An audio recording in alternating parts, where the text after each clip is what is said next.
Welcome to the Atlaran Adventuring Company. This is the world of Atlaran. We've entered the early stages of an industrial age that has begun taming the wilderness across the world. And while progress brings solutions, it also brings new and more complex problems, and tends to pick at old wounds left unhealed. The first trains have begun to run in the north along with airships, but the long-ignored issues of stolen land, pollution, and deforestation have begun to fester, to name only a few. But our focus and our second story is on one small group of new allies and their own struggles and battles against a changing, dangerous world. Our particular window in time falls 500 years after the calamity and the Great Shattering of Harris. With any luck, this story will resonate across time like the last. Christmas Fortunemær, a dodgy charlatan formerly of the Jade Street Crows gang, but he doesn't remember that part of his life. With a 5-year memory gap and having only recently rediscovered friends he'd forgotten, Christmas is suddenly on a dangerous path left by his former self. Thankfully, he's a master of charm, theatrics, and disguise, and when those don't work, he has found family that, whether he remembers them or not, will fight to the last beside him.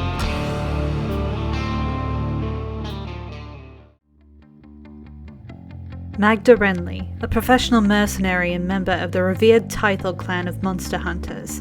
With a wasting curse weighing on her shoulders that can't be dismissed by normal means, Magda has been left to search for an unconventional cure. Now, she's found herself with a group of allies she didn't ask for, and friends whose love she doesn't understand. Years of dealing with regret, ill health, and distrust have left her slow to ask for help.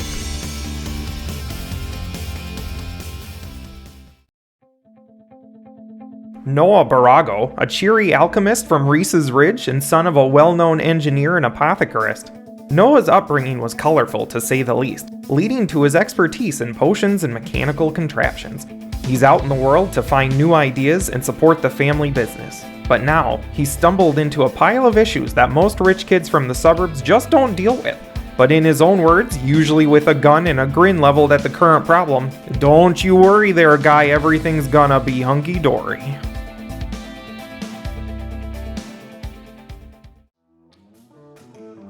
Foostrak Wildborn, a wandering warrior from the Nathar clan and student of the runic battle traditions of the Giantkin. Raised by folk who believed in the survival of the fittest, but refused to adapt to the modern world, Foostrak left the clan to seek outside knowledge to hopefully bring home one day. He is set on helping his people survive, even if they're stuck in their old ways and don't realize how badly they need his insight.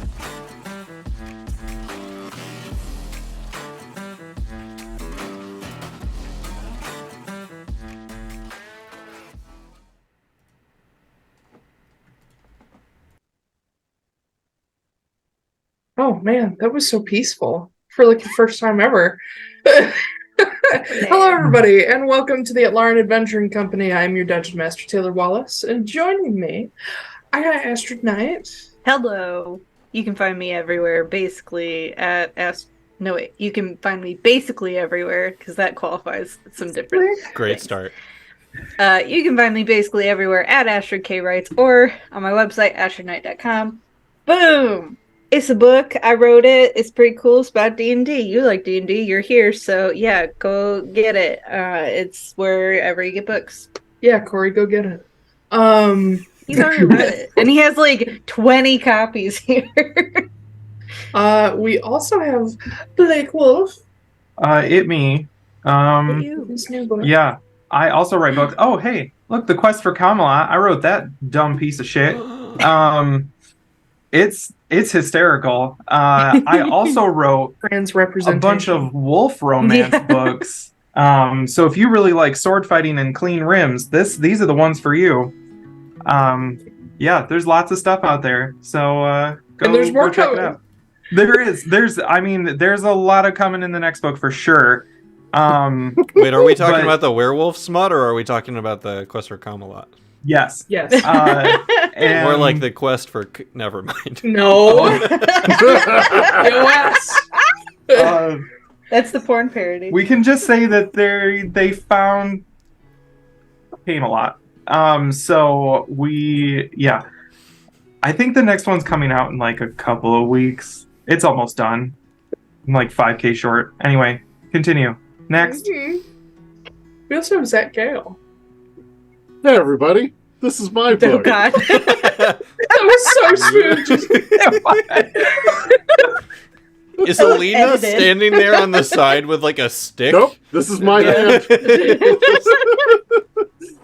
It was literally like down here, and I just went, yeah, this is my book.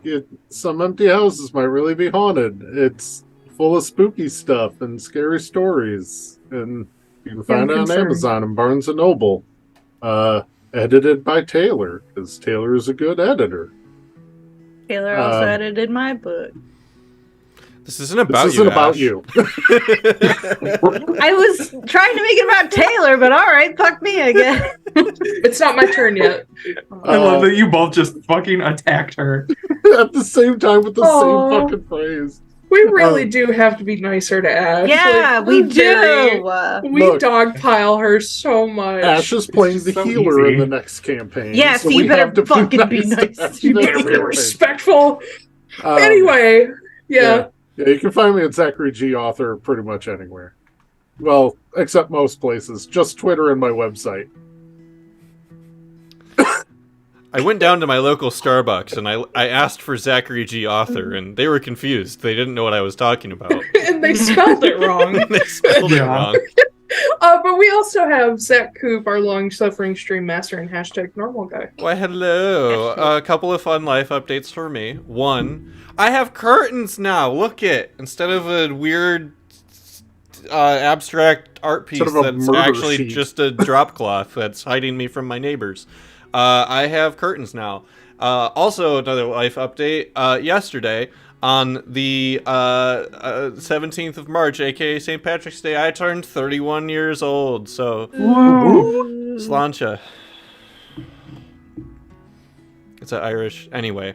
No, I know, that's yeah. fine. I just. Launcha to you. Skull. No, it's Sláinte. Sláinte. It's Oh. Slainte. Boja. Anyway, that's a traditional Irish toast. Macarena. That's where you can find me on the Twitter, if you feel so inclined for some reason. But yeah, hey, also with us, we have our long-suffering DM, who is currently suffering from a fit of laughter. I'm sorry, Ben broke and then I broke because it's just sitting there like this. I wasn't. It's out of all people in this group, I didn't expect Ash to say that. That's So more of a you thing. yeah. For everybody to be like, cheers, Skull, Sláinte, you'd be like, hey, Macarena. Yeah. I would also, before it's my turn, I would also like to call already out your turn. that, so Koop's birthday was yesterday. Ben's birthday is coming up this week. I'll put Ben's Monday. links back on the thing here On- real quick. There you go. On the Equinox, get him a birthday present by buying his fucking book because it's funny. Yeah. There's a lot to choose from. Yeah. Go crazy. I was talking about Camelot specifically, but Oh, yeah, Go on. Camelot is great. I make the most money off Camelot. It's my most expensive book because it's the biggest. Yeah. But also on the 21st, it is Aeko's birthday. Mm-hmm. Oh my Years. god. In 2020, when the world was burning, and now it's burning worse. For those not in the know, AACO stands for Atlaran Adventuring Company. And for those also not in the know, that's us. We're at the Atlaran Adventuring Company. I've God. never had my own stream mansplained to me. Yeah. Wow. Actually? What? Okay, anyway. But yes, my name is Taiylor Wallace, Dungeon Master, Editor, so on and so forth. You can find me. Highway.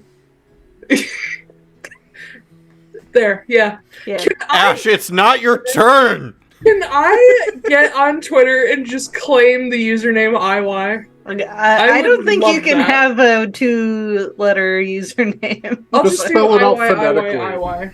It'd be great. Just spell out Yeah. IY phonetically. It'll be fine. I Yeah. why?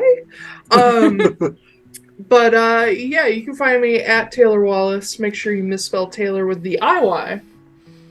on Twitter, or you'll never find me.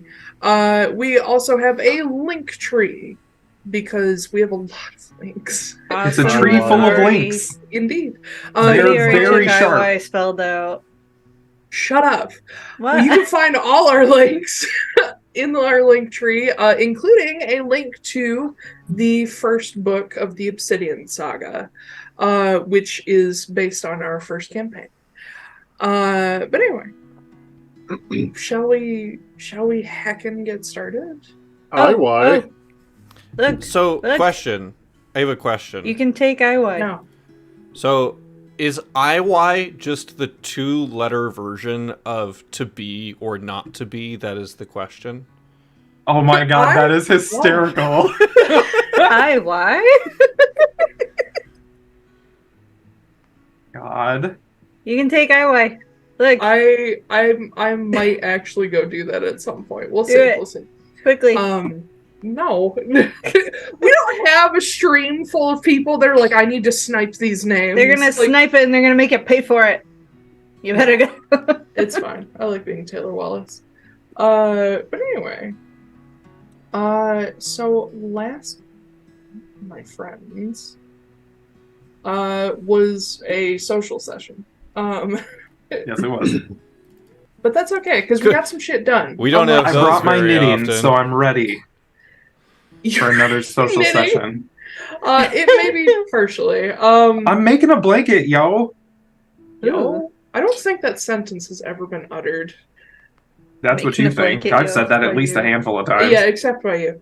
But anyway, last time, episode 58, The Nobodies, you guys were finishing up dinner with the Borago family, and Ross was still with you. He gave Drahargloin the new improved hammer to Foostrak. You guys also called in Kenna, Flameheart, Caladir, and Kit. There are a lot of names.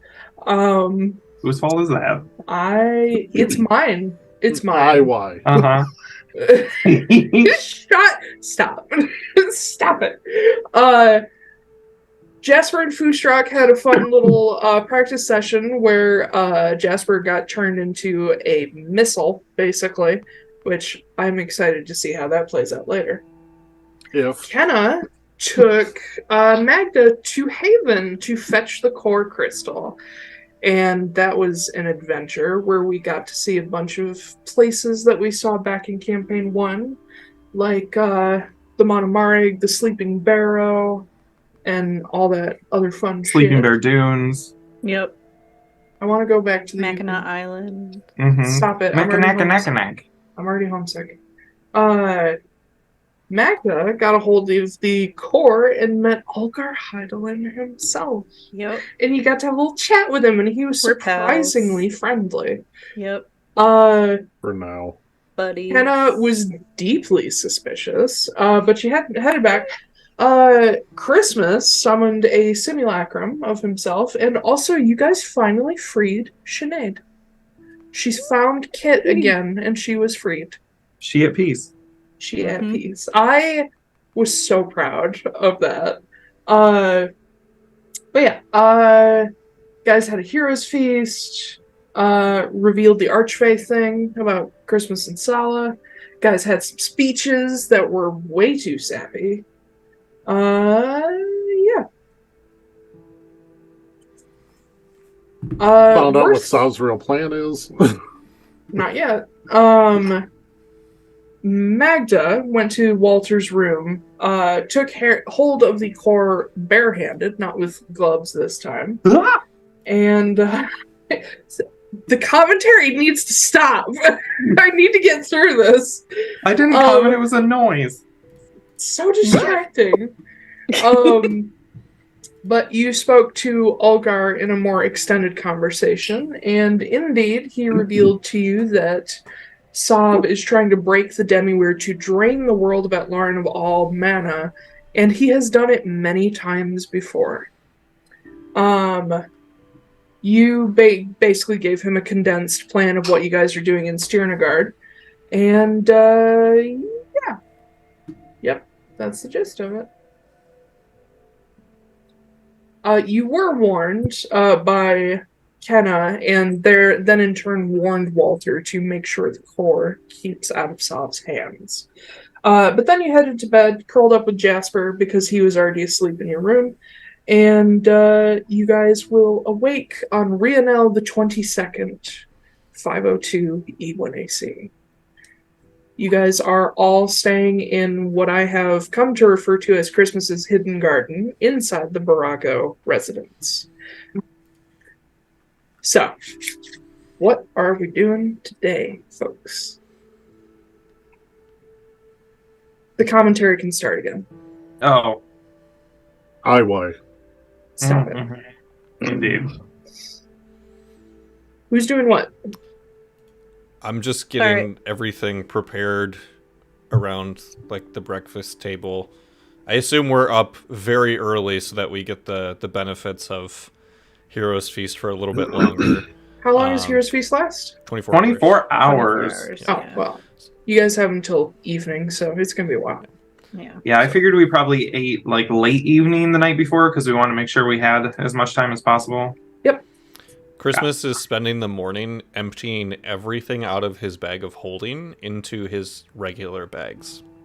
Find a few paper clips, a couple extra Regular covers. bag. A moth flutters out. Regular bag. Regular bag is my new band. No, don't joke about moths. You're not allowed. It's okay. It's like one of those salt and pepper cute moths. It's fine. I shoot it anyway. Yeah. No, my But, moth. If My grandma. Magda, Yes. make me a wisdom saving throw. Oh, Oh, no. already? Yes, already. Where's my dice? Magda's the mini boss.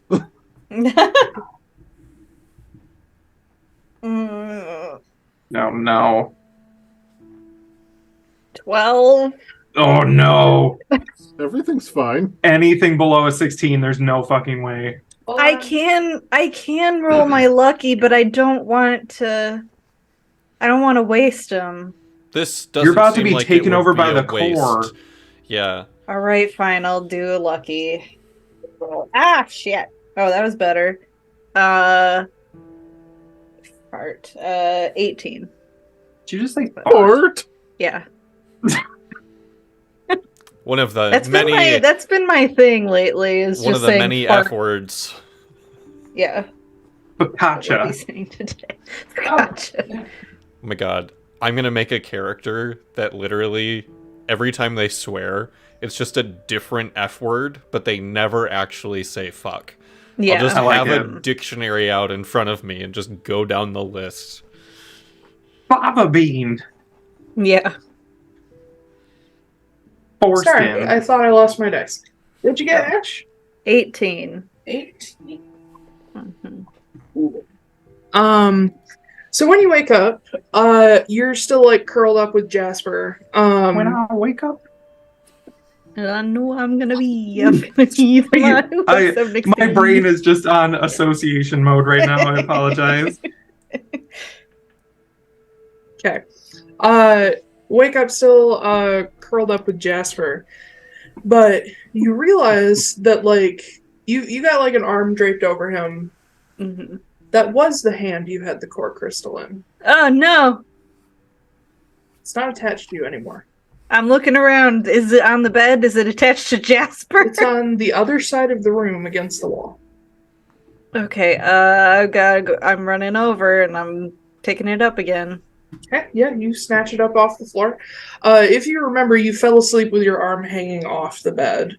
But yeah, you pick it up and you feel more than hear that like low rumble settle back into the back of your head. But otherwise, nothing seems out of place. Seems. Can I reach out to Olgar and be like, you still there?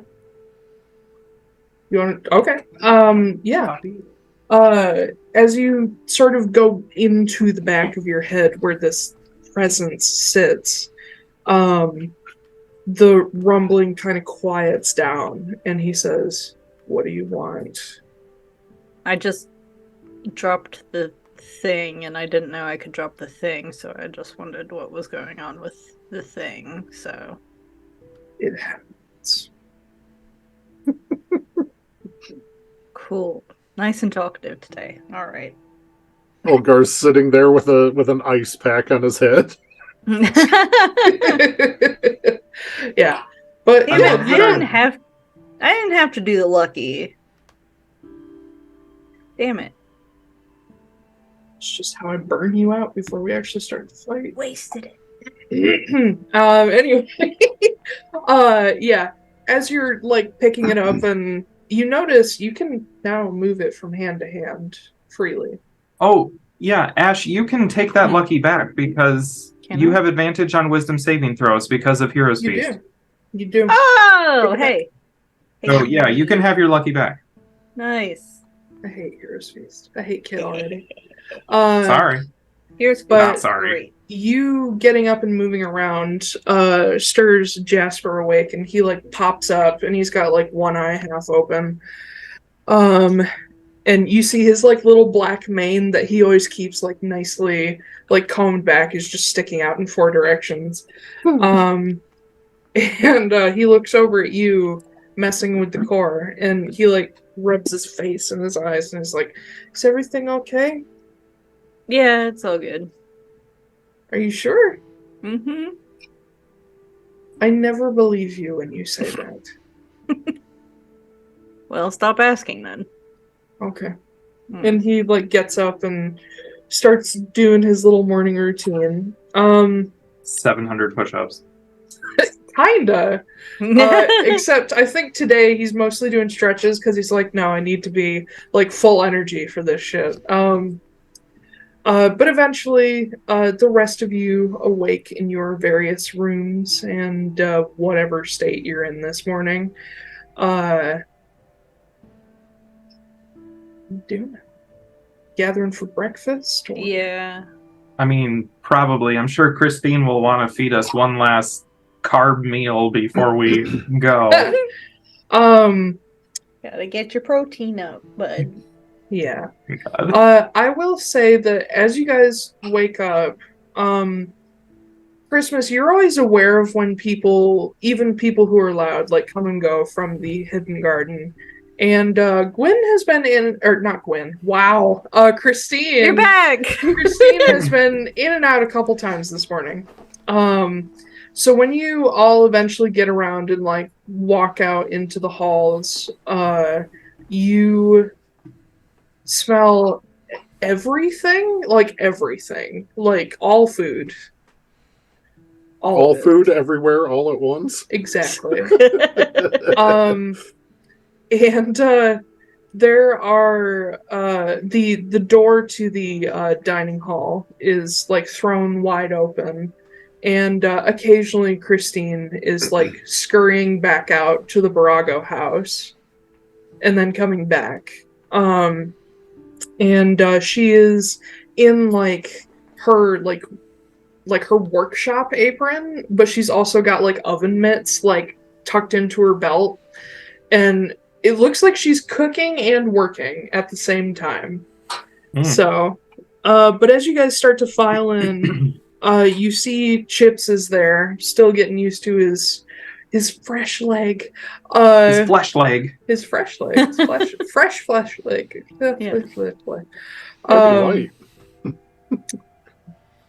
Anyway, he is there waiting for you guys, and there is an absolute just, what's the word? A smorgasbord sitting out on the table where there's like every imaginable breakfast food, and then Christine was like, well, maybe people don't want breakfast food, and so she made like several fancier like dinner dishes too. Like there's some grilled shrimp going on, there's some lobster.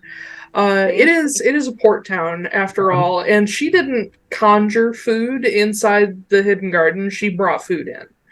Cause Like she coq au vin and duck à l'orange. yeah Like a Yeah. whole bunch of weird French dishes. yeah. Damn, Christine, you're cooking a meal like it might be our last or something. Oh no, this is just Sunday, or this is just Hesperdane dinner. What's Sunday? But Exactly. Well, Hesperdane is literally Sunday. I do appreciate it. Don't take any offense if I don't eat a lot, though. Oh, no. This, you eat whatever you can manage. I know nerves are a thing. It's fine. But, I didn't want to... And you hear her voice start to crack a little bit. She's like, I didn't want to send my kids out. Both Christmases give her a hug. And like she sees like more of you file in, and she's like got her hands on her hips, but she's really trying to hold it together. And she's like, "My babies are gonna go save the world." It's okay. It's okay. Christmas is like hugging her from in front, and then the other Christmas comes up behind, and then hugs both of them. Yeah, and she's just like a Christine Solid didn't think so. We call this the Triple Chris. Oh my god. Oh my god. That's really cute. But it stops being cute when you remember that Chris has a crush on Chris. Yeah. Wait, hold on. Then it becomes sexy. Wait, hold on. Which Chris has a crush on which Chris? Yes. Sorry, I forgot. Simulac Christmas has a crush on Sexy Christmas. That's and then Sexy Christmas has a crush on Chris. Yep. Yeah. Anyway. But yeah, she just like turns into a blubbering mess while Chips, who is like concerned but sees it's being dealt with by the double Christmases. He's like sitting at the table and kind of does a little to his nose, trying not to sniffle and trying to hold it together like a strong man.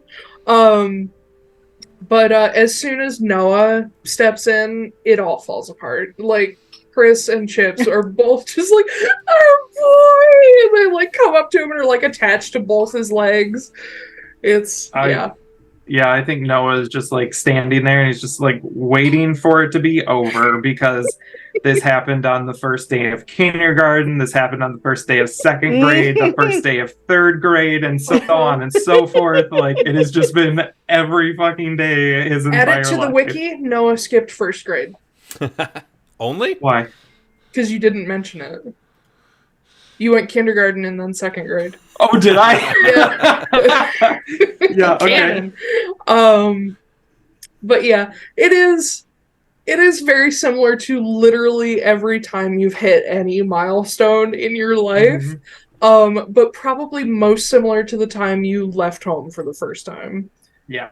Which was less than a year ago. Making them empty nesters. Yup. It's okay, they're just gonna fill it with more babies. Exactly. More stolen babies. Yeah. Not stolen by them, though. Stolen by somebody else. Christine is cornering the black market on baby stealing. No, she just thinks it's adoption. She's cornering the market on enslaved children that need new homes. Oh my god. This is the house for enslaved children who don't read good. That's horrible. That entire sentiment was horrible. Sorry. Taiylor, about what time the night before would you say Heroes Feast was cast? Let's give it a good late dinner time for normal people. Let's call it 9 o'clock. 9 o'clock, okay. Once everyone's here, I'm assuming it's like 7 in the morning because probably. Yeah, because one, you can't sleep in on days like this. Yeah, once everyone's around the table, we 8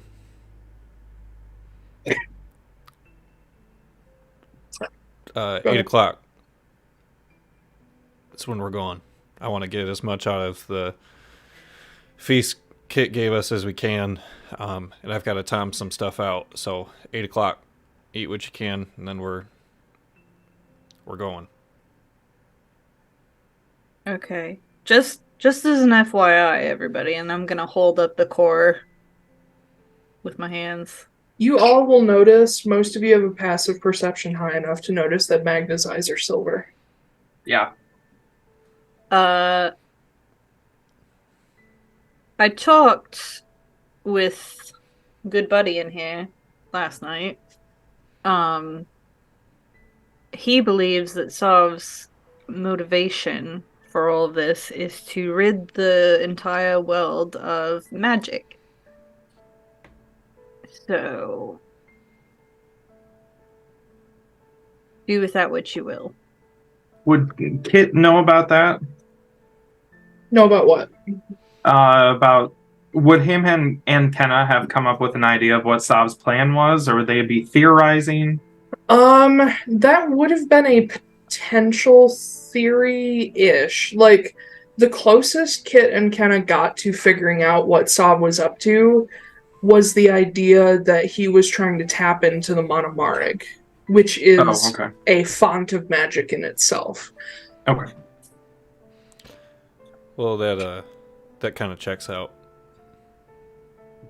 And it's somehow worse than what we had thought. Yep. Apparently this has happened before with another planet or realm or something, and it's just... it died, essentially. So...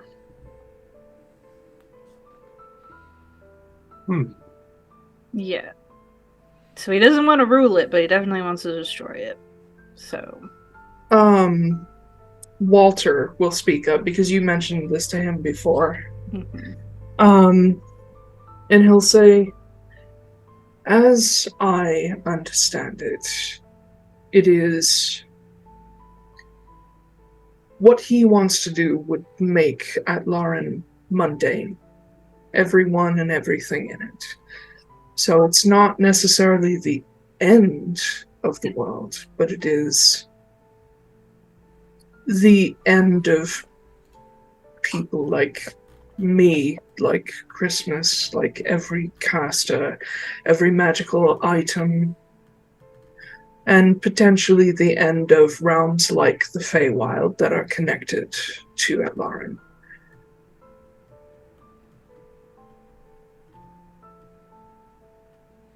So no pressure or anything?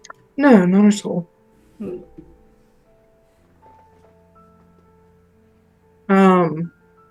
In sitting next to Christmas, as always, sitting between the two Christmases, Sala Still? sort of looks... Sorry, that's the last one.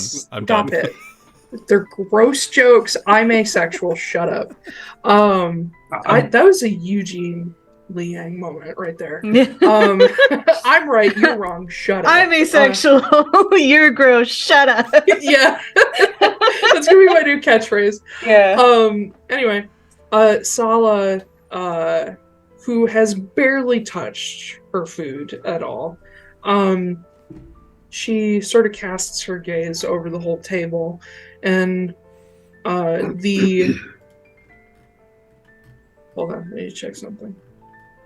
How many of you are there? 10? Yeah. 9.5, because fake Christmas. She looks over all of you and she says, so... What is the plan? I mean, I know the gist of the plan, but when we get there, no plan survives contact with the enemy. And she kind of glances at Christmas when she says that. We have a very basic plan, specifically for that. Step 1, use the tuning fork made out of a mothwing, which is still a weird thing I'm trying to wrap my head around. And a scorpion tail. And a scorpion tail. Yeah. Use this plane shift to the only point I have a description of and know exists within Stjernegaard, which is the description of the Vault of Souls interior that was given to me by Flameheart. Step 2. Destroy the Vault of Souls. As I said last night, the way we do that is by bringing along him, and I point at Noah. I am fully prepared to destroy anything I come in contact with. Step 3, kill Sav. Destroy. Preferably all in that order. Yeah. Well, definitely kill/destroy Sav after the Vault of Souls has been destroyed, because from what we know, that is what needs to happen. Yeah. So, yeah, it's a 3-step plan, which, is the appropriate number of steps to have in a plan to make it both achievable, but also... I'm grandstanding a little bit here. That's all I got. Yeah. There's no specificity to any of this. That's all we got. It gives us room to improvise. Yeah, because we need that. Improvisation. Yeah. The NPCs among your group, most of them, except for Kit, look a little terrified of what's to come. Kit, on the other hand, he's done this before. Mm-hmm. And while there may be some nerves there, Kit is also very good at covering up his nerves with assholery. Yeah, I'm talking about you.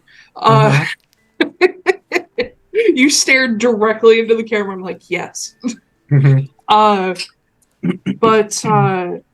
Vesper, seeing some people look extremely nervous, she says, I just wanted to say as well, I wasn't going to give a big speech last night or anything like that. I wanted to say that you all deserve a lot of gratitude for even being willing to do this. Most people would just leave this to the collective or the whoever else big entity that deals with these problems. And I appreciate that you're all willing to stand up for this world. I can say from experience that the original collective, and she also glances at Kit, would be very proud of the Nobodies. All due respect, Sav didn't really give us much of a choice. Well, you had a choice, and that was fight or give up, and giving up is a lot easier.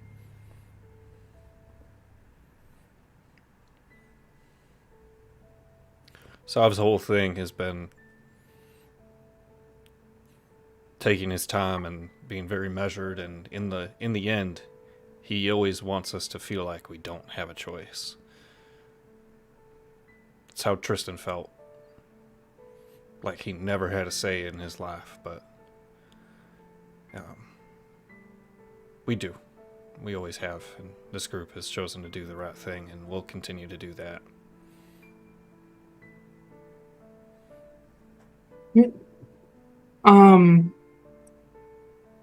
As you guys are wrapping up breakfast, are there any final things that you need to do, send, say, before you head to Stjernegaard? Yes, 11 minutes before we leave. And when I say 11 minutes, I mean Christmas is looking at his watch, counting down exactly 11 minutes. 11 minutes before we leave, Simulacrum Christmas starts ritually casting telepathic bond.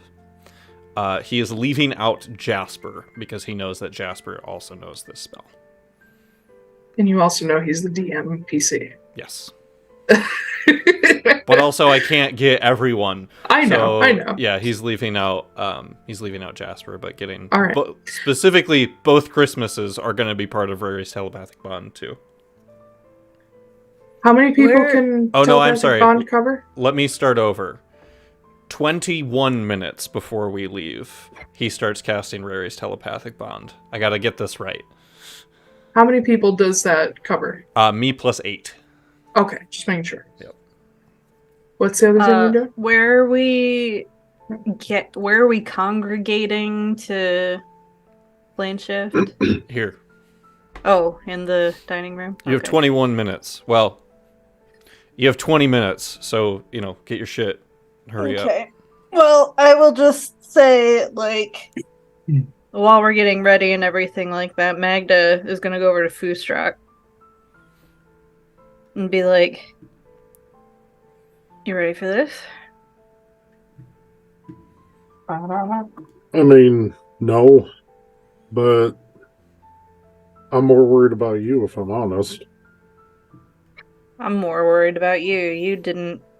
You got dragged into this. We all got dragged into this. You, looked in a mirror lately? Yeah, I'm aware. You doing okay?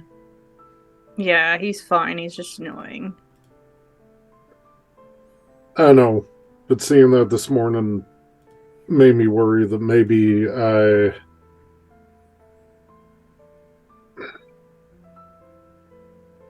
Look, I'm the one that came up with that idea.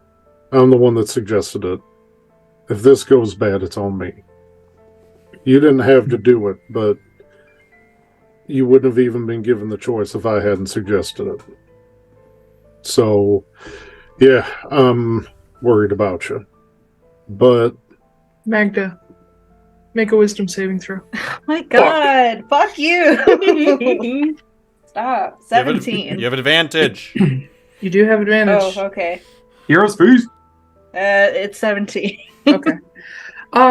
Nothing happens to you. But Foostrak, you do hear just almost like it's coming from right here, a deep voice say, "Thank you." I don't like this at all. Again, he's fucking annoying. Just for the record, Magda hears it too, but only the two of you. Mm-hmm. Yeah, I don't like that. But he's fine. You don't work with people with stapes. Yeah, yes.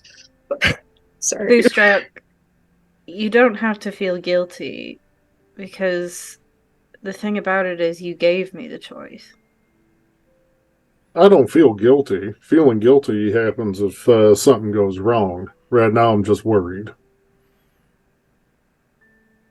But, and he's going to put like a giant meaty hand on your shoulder and just goes, I trust you and I believe in you.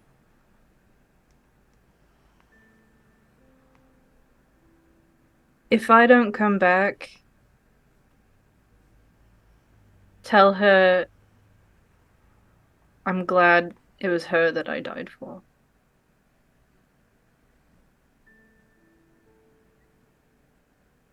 Well, something tells me that if you ain't back, she ain't going to be willing to come back. But I'll do it. I'll make her come back. Good. I don't think that you could make Gwen do something if you tried. I'm just saying, I died for someone I thought I loved before. Now I hope I don't, but now I know that if I do, it's someone that I actually do love and who loves me back. You know, we need to talk about healthy boundaries when it comes to relationships, because like putting yourself in the risk of dying every time that you love somebody. You do know this is a bit of a different circumstance. Yeah, I would have preferred not to do all this, but I mean, yeah, absolutely, but still not the most healthy coping mechanism. Just tell her, okay? I will. She'll probably be beating my ass the entire time, but yeah, I'll do it. Siblings, man.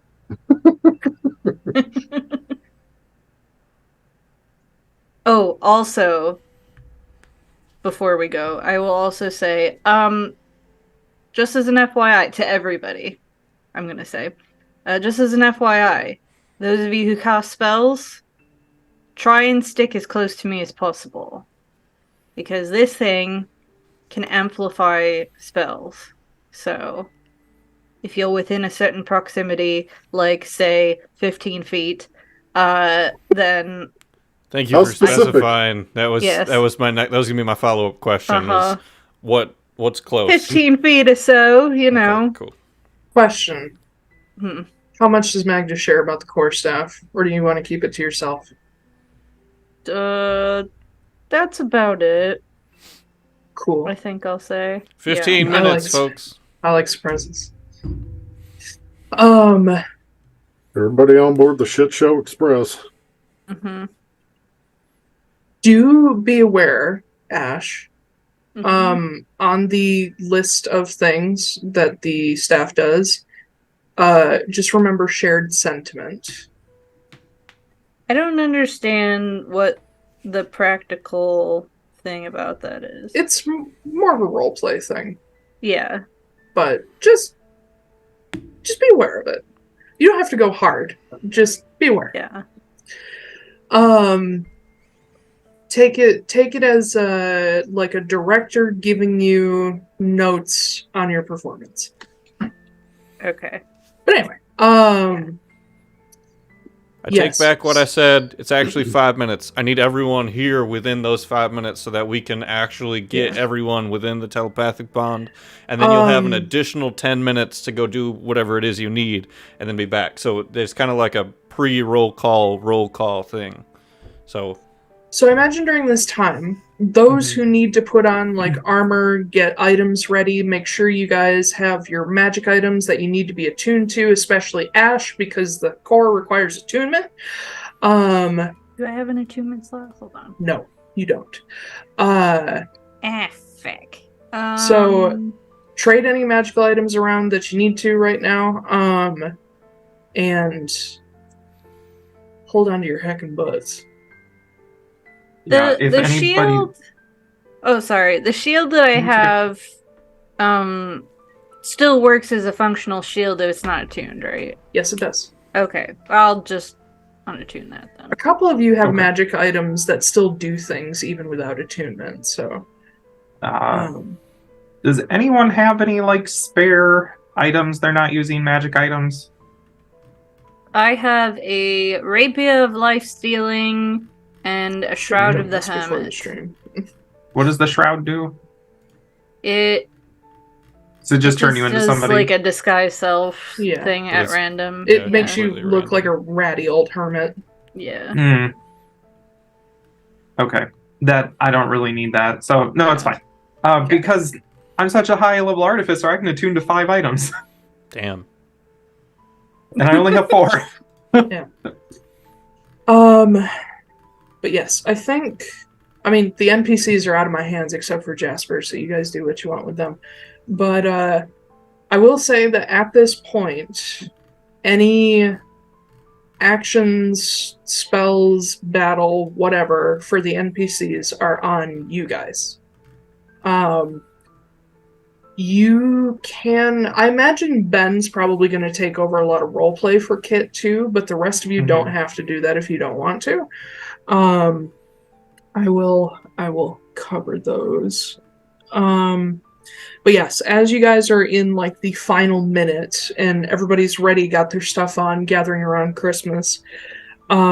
Christmas, please describe what your plane shift looks like. So real quick, before we do that, there are more shenanigans. Oh, So, God. Jesus. shit to keep 11 track minutes before plane shift goes off, we hook up the rarest telepathic bond. Mhm. Over the next minute, Christmas helps Simula Christmas get into the bag of holding. All you gotta do is just put it over his head and pull down. Yes. So I help get him in, and we are telepathically having a conversation. Well, while he's getting in there. Now, remember, you got to start right away because you're gonna run out of air, and it should time out properly. But I'll just, I'll give you the countdown in here, and it's gonna go 3, 2, 1. And then you go, as opposed to 3, 2, 1, and then be done on 1. So it's after the 1. Okay? So you're going to need to start casting right away. and then I'll just, So actually, you give me the 3, 2, 1, and then on 1, I'll do my thing. But you have to be done after the 1. Christmas, I'm going to murder that simulacrum. I will do it. Can't handle this and Please. well then. Don't. Both of the Christmases look at Magda so fucking seriously and are like, if you do that, we will all die. Can I make an intimidation check? I'm not good at it, but I'd still like to. I'm not gonna be intimidated by that. I will not be intimidated. Well, that's a 3 plus 8, so that's an 11. Yeah. You don't even need to roll against Wait, hold that. on. No. I'm helping myself. So I do have advantage. Oh my god, Jesus okay. fucking Ash, Christ. roll as well. God, you're just wasting time. It's still bad. It's a 16. I'm not rolling anything. No, that's fair. That's fair. I'm immune to being frightened, so there you go. Yeah. So, That's true. We are all immune to that. Mm-hmm. So for the actual plane shift, let me just double check to see the components for that. I know there's material, but I'm looking to see if there's anything else. Remember, we are also all immune to being poisoned. Verbal, Yes. Yeah. somatic. Which is important. and Everybody have Heroes material. Feast, stuff remembered, because I'm not going to Oh remember. yeah, I wrote it down. Mm-hmm. Immune to being frightened, immune to being poisoned, advantage on wisdom checks, and a bonus 18 health. And Maximum Soul health, Valley. not temporary. And saving throws for the whiz. Yep. Yeah. Oh, Weirdos. Louise. He's on down, She's he's on Wiz. down the road. Christmas will take out the tuning fork, and he pulls out a little no, he just pulls out the tuning fork and just looks around and goes, anyone need to use the restroom before we leave? Oh my god. No, I'll just save it for when And then I'll Seth he just flicks the tuning fork, and there's this tone that reverberates, but as it does, you actually see the sound waves that are these purple arcane waves that go out and encompass everyone, and then they pause for a second, and then they just quickly come back in, and they take all of us with them, and we're all just forced into this tiny little space and teleported into wherever it is that we go. But yeah, he's aiming for the description of the Vault of Souls, and also something will happen immediately after we get there, because Christmas, after he's done with the spell, is grabbing the bag of holding and turning it inside out so that it's inside out as soon as we get there. Okay. High or low? Oh god. Odds. That was not what they asked. I can do that. Same odds. Cool. All right. So, Oh, no. as Christmas hits the tuning fork and this spell sets off, the sound the tuning fork makes is like a, not quite like crystal, not like any tuning fork you've ever heard before. It sounds like a carillon bell, and more tones join it in a sort of chord that starts to crescendo, almost like you're listening to an entire carillon tower going on. Which, if any of you have ever heard that, it's wild. It's one of the coolest inventions humans have ever made. But as you are shunted through actual space, you guys, you don't have a physical form from which to observe for a moment, but you can still mentally see stars just shooting past you at literal light speed as you are going further and further and further, and at some point you feel resistance hit all of you, and for a moment you see this faceted wall spread out in front of you that is this pale residuum green. And as you hit it, you realize that there's holes in this faceted field, and this moat that makes up all of you slips through. Though Kit takes a second to get through. Ooh. He makes it, but it's definitely a squeeze. You pass through, and before you just expands this vast void of blackness that you can see is painted across with the like colorful gases of nebulas and clusters of stars. And you go further and further, and it grows and grows until eventually you pass through it, and it's just left behind you, and you can see other galaxies in the distance. And the further you go, while you can't really feel cold necessarily, the more of this like cold, detached feeling comes over you, like you are further than almost anyone has ever been. And then your sort of not sight, mental vision fills with this strange visual phenomenon where you can see a circle in the void where like a star is cut in half right here, and the blackness is distorted over here, and you realize that you are approaching some kind of disk or sphere that is different from the rest of the star field around you. And once you hit it, it gives way to an entirely contained world that when you look back, you see a sky, not the void of stars. You see like a sort of off blue purple sky. And suddenly this moat that is all of you strikes into dark soil. And you are all thrown in sort of just an explosive radius away from each other as you take your full forms again. While that happens, once we get there, the bag of holding gets turned inside out. Yep. And 2 figures leave the bag of holding. Oh my god. As Simula Christmas finishes casting Find Greater Steed. Oh, okay. And he doesn't go out onto the ground. He grabs onto it as it flies out of the bag. And a very interesting looking griffin leaves the bag with him. Instead of the front end of an eagle and the back end of a lion, the front end of this is of a raven and the back end is a panther. So it's just a pure black griffin. Nice. I like that idea. That is cool. Okay. But yes, as you are all sort of thrown out,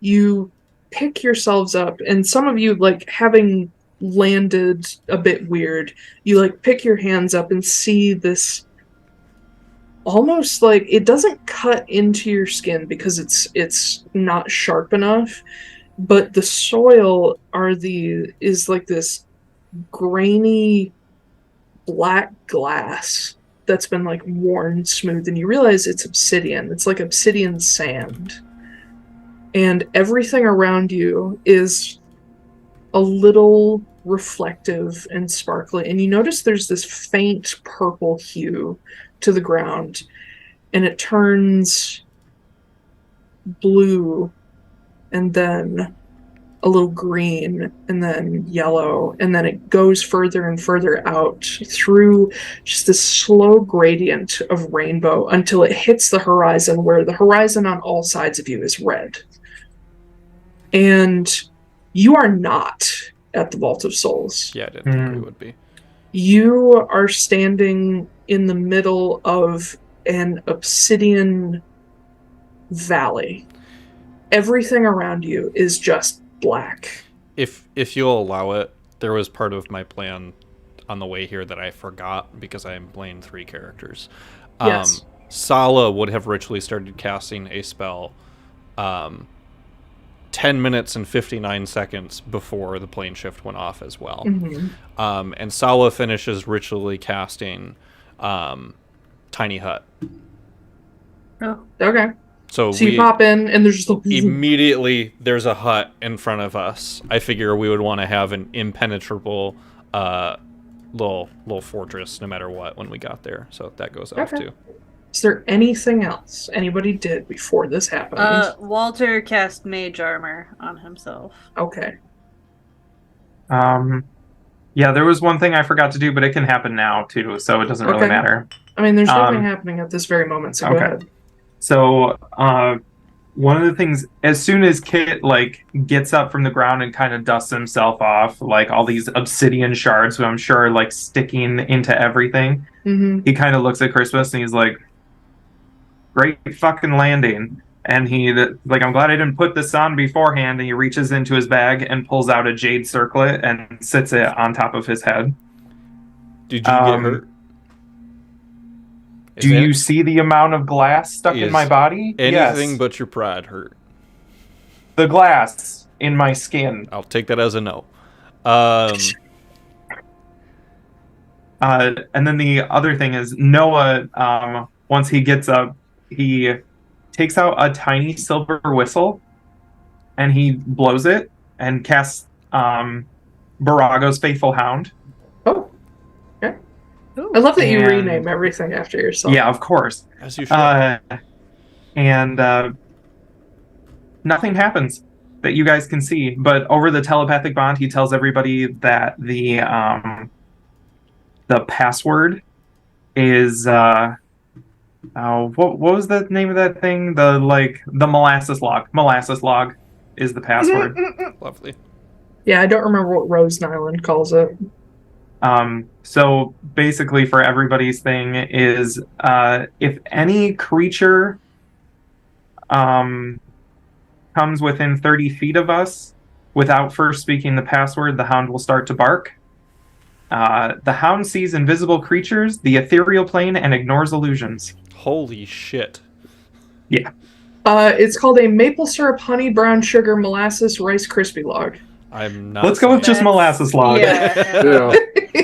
Actually, that's hilarious that it would be a ridiculously long password because nobody else is going to know it anyway. So, that's true. No, it can be ridiculously long. That's fine. Security. How practical. A snack you can panel your den with. Mm-hmm. And then at the end, it's like a 352 dollar sign. Cool. Yeah. But yes, as all of this magic goes off at once, you guys become aware that there are, of course, 10 of you plus animals. There's now an 11th person. Oh, jeez. Actually, make that a 12th person. There's 2 extra. You all immediately see, because it's in the middle of your group, Magda is backed by an 8-foot-tall wraith. A skeletal, ancient Goliath lich that is see-through. His hood hanging down over his face, but those blue, unnaturally blue glowing eyes staring out from the shadows, and the barred tattoos shadowing his face further.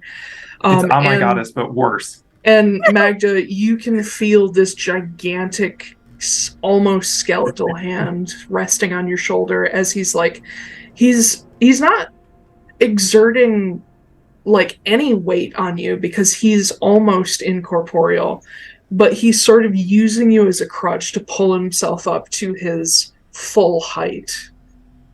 But the 12th person that you see is somebody that you have seen before. Standing sort of framed by an obsidian mountain ahead of you, you see the sort of drow-ish form of Reziel. And he's standing with his hands folded in front of you. Bang. Is my dog barking? I shoot him. Your dog isn't barking. I shoot him. And I'm not going to make you roll because it won't have any effect. Reziel is also incorporeal. Just a little see-through and shimmery. Does anyone have any secrets they might want to disclose right now about carrying around a atom that contains the soul of... Oh, fuck. He looks down at the... at the tuning fork. And Reziel, like, raises a hand to stop you. He says, no, it's nothing like that. Welcome to Stjernegaard, my friends. Are you the tour guide? I am. Oh, God. I didn't pay anything, so you can fuck off. My father has sent me to lead you all to the Vault of Souls. No, I don't like this. I don't like that at all. We're good. I mean, we're all headed the same way anyway. You can just point in the direction. We don't need you. All right. And he starts walking. Was that northwest? Let's go southeast, everybody. You didn't Oh my point. god. He just starts walking. Insight check. Is he going to the Vault of Souls? Go for it. Okay. How the hell would you know? Both Christmases are rolling insight. Oh my god. One of them got a 21, and the other one got a 26.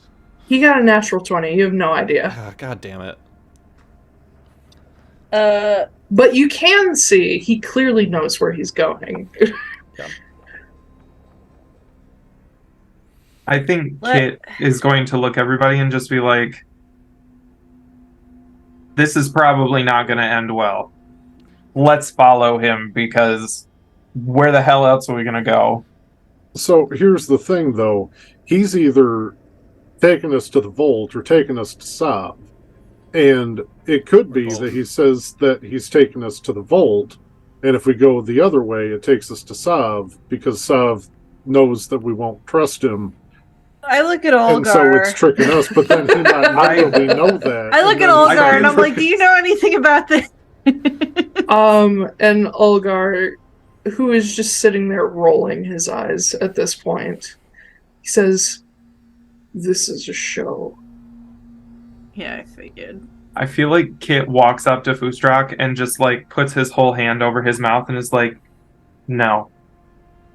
You guys, your cow is broken. We need to... Let's go.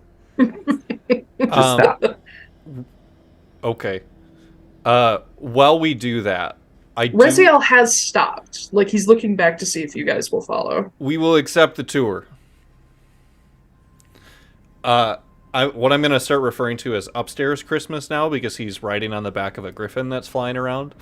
That makes it worse. I am going to have upstairs Christmas roll a perception check to see if there's any landmarks he can spot around us. That look vaulty, you know. Vaultish. Sure. Because the Vault of Souls is going to look like a bank vault. We are off to a great start, guys. That's 5 plus 7. That's a 12. You see a black valley surrounded by black mountains, beyond which is a black swamp. And you do notice something very strange. Can I also have the griffin roll? I don't know. Does the griffin have stats? Yes. The griffin yes. also is telepathically linked to upstairs Christmas. Yes. And has advantage because it has keen sight. So that's a 21 from the griffin. So the additional thing that you see on the opposite side of one of these smaller mountains that Reziel is headed toward is ringing this sort of... You realize that everything is in, like, concentric circles from where you guys are. And you realize that the place you landed is the intended landing place of anybody who comes to Stjernegaard based on just how everything else is laid out. Mm-hmm. So you're in this valley, and then there's a ring of mountains. And then right outside the ring of mountains are foothills that are devoid of trees, but covered in something else that you're too far away to see what it is. All you know is that most of the objects are somewhere between 3 feet tall and 10 feet tall. Beyond that is a swamp or mire or something. And then in the direction Reziel is heading, the griffin will be able to see that in the distance like on the horizon, a new mountain is just towering up. And from your perspective, this mountain has to be about half the size of Mount Gear. Ooh. We also know that the vault is underground based off of Flameheart's description, so it's a good thing. As far as you can tell. Sala looks at the hut that she just cast as everyone is walking away and just sighs and is like, it was a good precaution. I knew I shouldn't have listened to him. Anyway, and then she turns around and will follow as well. How many concentric circles are there?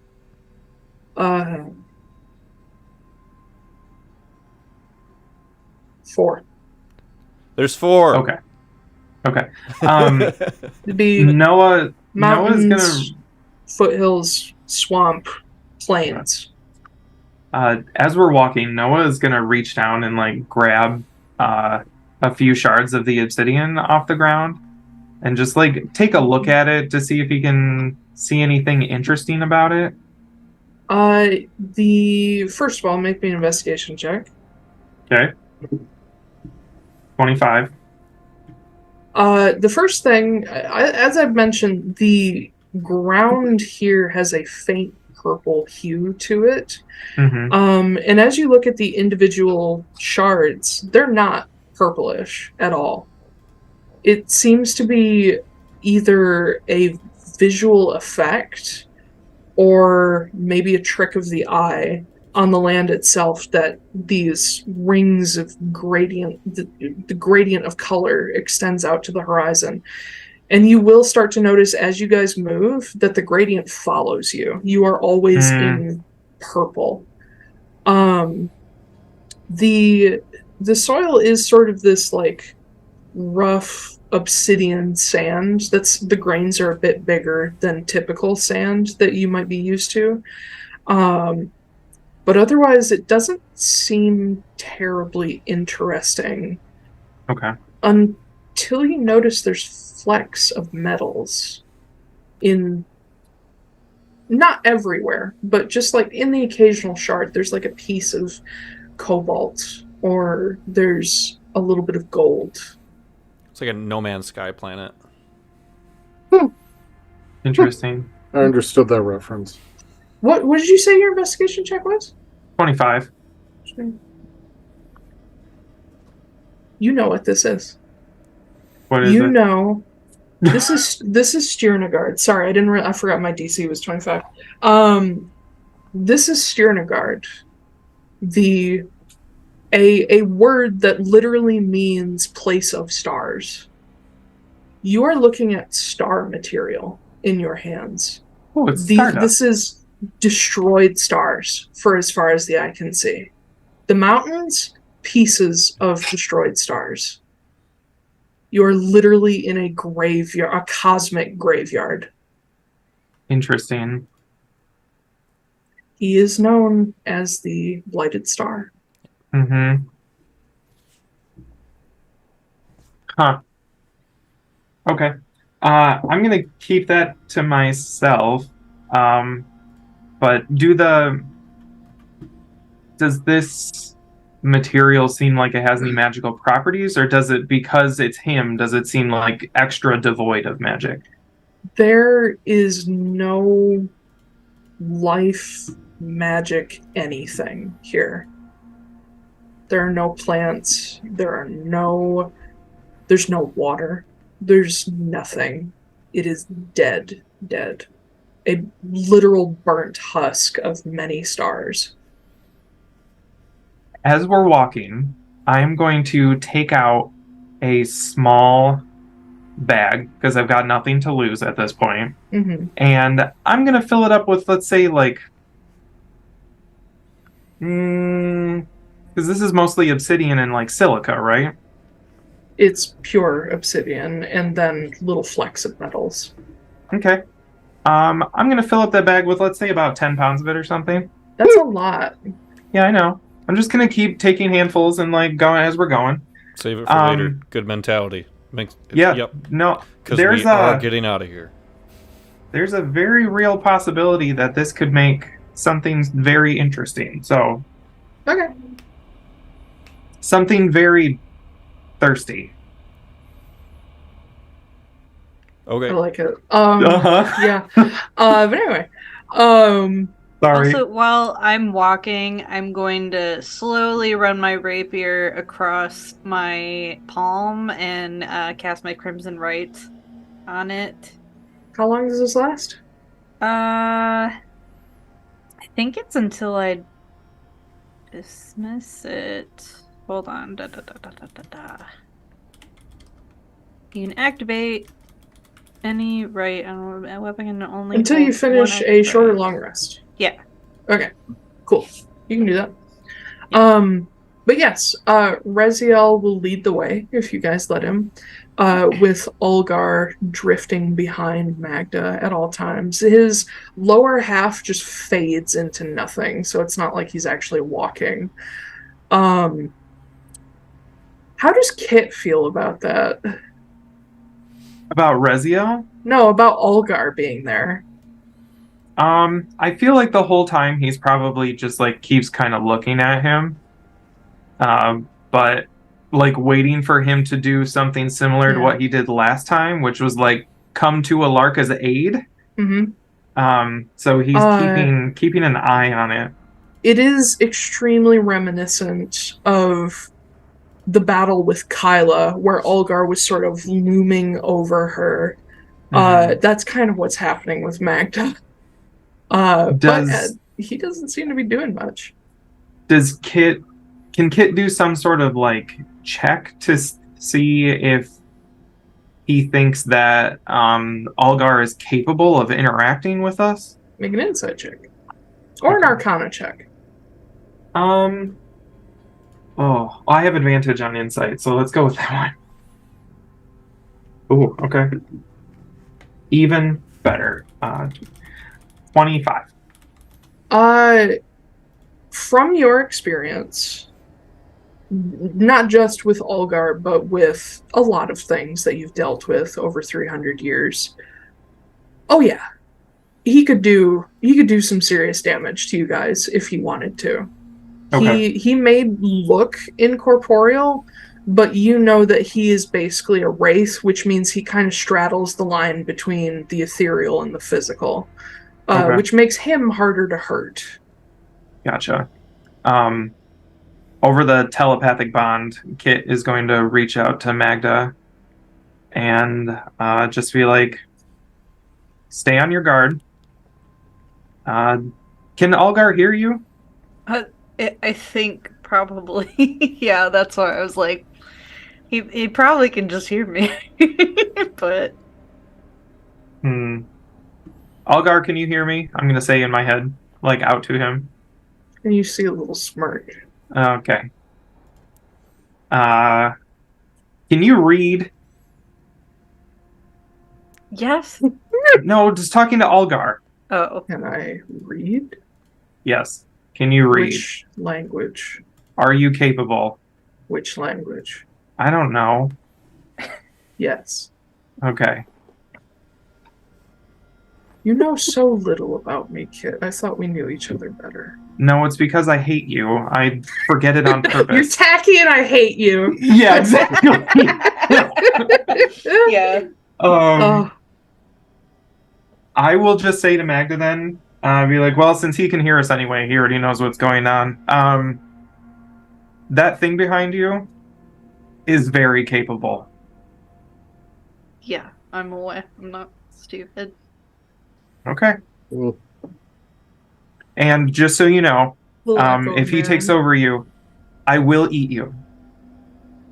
Personally. Because I am a coyote. Yes, exactly. As you can see, I don't have a lot of substance on me, so have fun with that, I guess. Coyotes like bones. It's true. I got a lot of those. But no, not that what?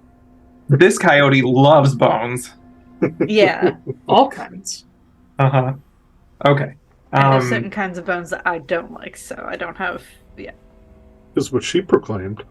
This is what she proclaimed. My I favorite don't meme. like that. I will move forward then.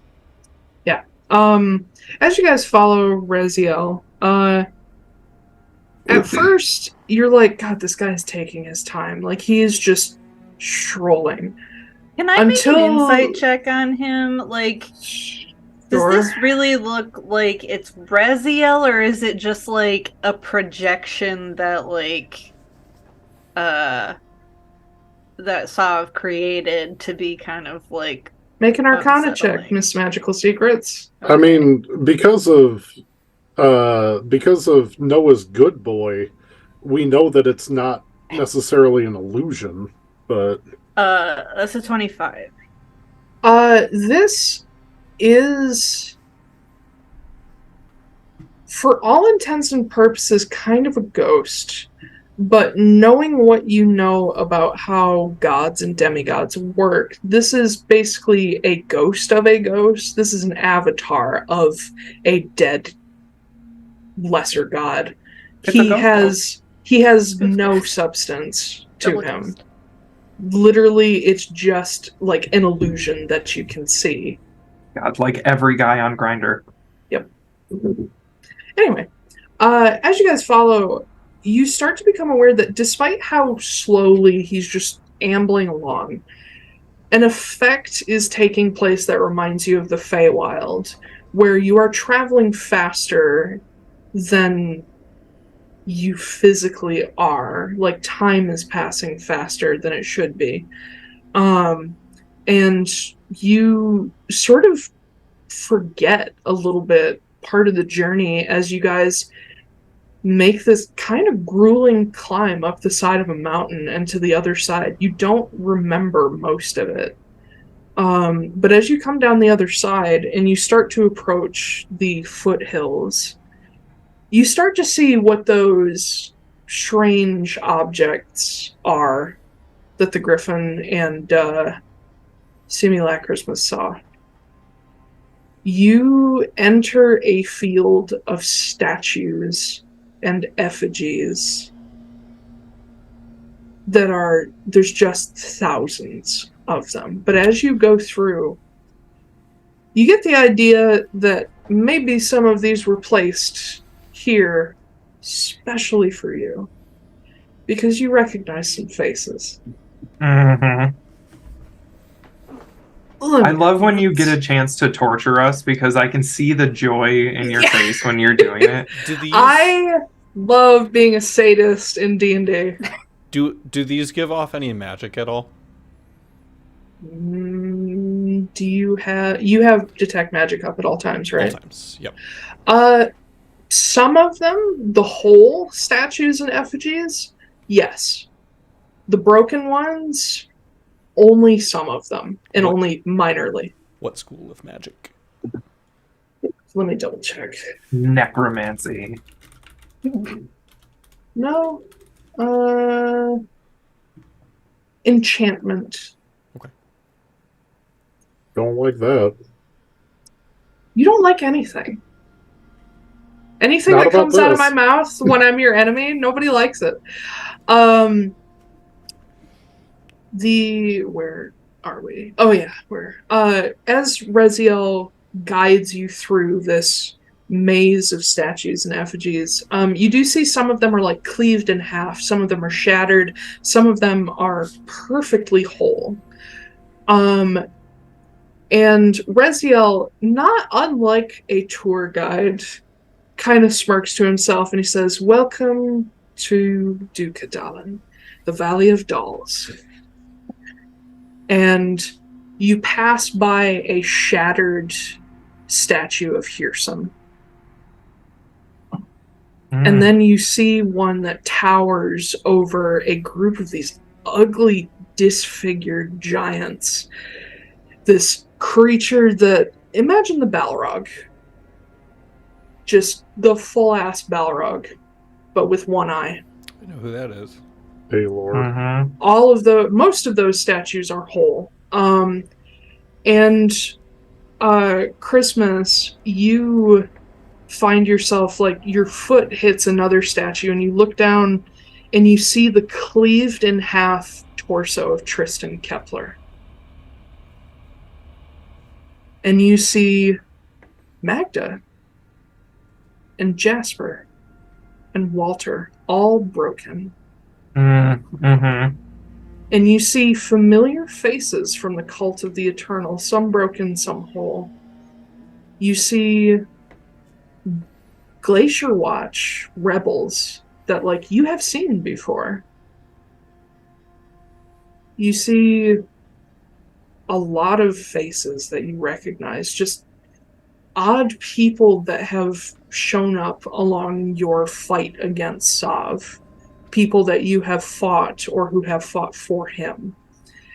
And Reziel pauses in the middle of this massive field, and he turns and looks at Walter, and he says, I believe we have some that belong to you. No, And- that's so fucking mean.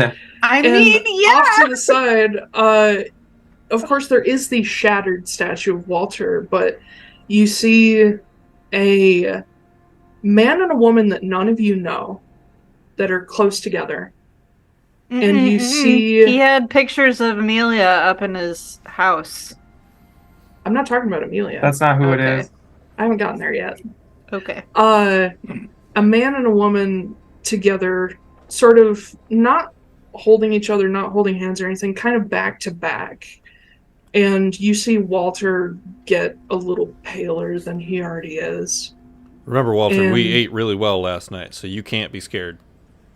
This isn't fear. Dread. But Walter looks back to Reziel and he says, am I supposed to feel something? And Reziel shrugs and says, I just thought you'd like to see your parents again. But you do see both of these statues are like broken and chipped, and Reziel, sort of motioning to them again, says, you'll see them again. They're in the vault. But we do have a new addition that I thought you, Mr. Borago, would be very interested in. And he sort of weaves through all the statues, and you can see this hulking figure in amongst them, with sort of, even though he's like a gray statue, you can see that green war paint and a golden warrior's crown has been placed on his head, and he's holding a giant stone sword. And you see the visage of Oberon, and it is brand new. That's bad. Uh-oh. But yeah, Reziel just sort of gestures broadly to the field and says, there are plenty more meaningless people here, but we thought you'd like to see a little trip down memory lane, maybe. How kind. Y'all ever read White Fang? Can we just start throwing rocks at him and telling him to go away? You don't watch it anymore. But Reziel turns and and he continues walking. Wait, off. hold on. You missed one. Yes. Yeah.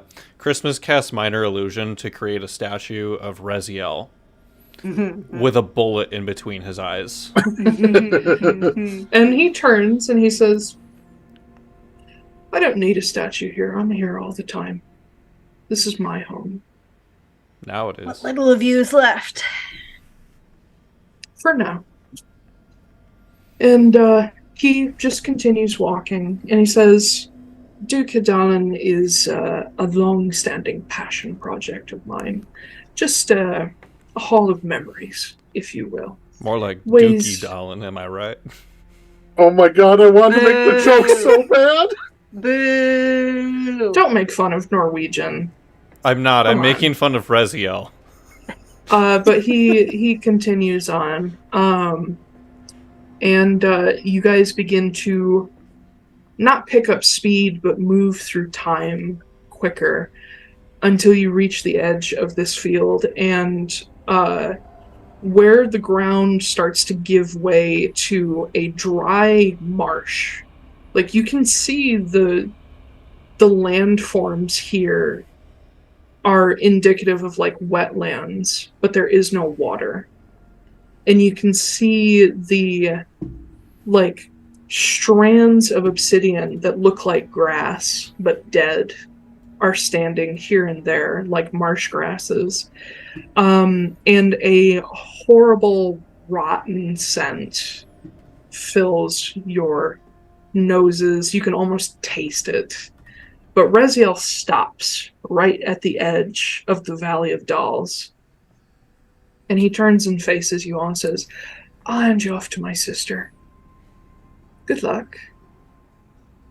No, it's not good manners to leave a job half finished. I'm not. This is just her portion of the job. Yeah, you're not getting a tip. But you see rising up behind him, sort of burrowing out of the dirt, a gigantic scorpion that then, as it comes forward, sort of like Animorph shifts into the Goliath woman, Serena Octon, Ozdala. Is she also kind of like incorporeal, or is she... Very much so. Okay. Okay. Why are My you... dog isn't barking? Hey, question for you real quick before you start your portion of the tour. If you're incorporeal, why are you burrowing? I can do whatever I want. Okay. Just, it says a lot Except about a be person. alive. What they, yeah. We keep making a lot of jokes, and we're going to die so fucking hard. Yeah, everything you guys say, I'm just storing it away. Another 10 HP. But Ozdala says, I like it underground. It's away from all of you.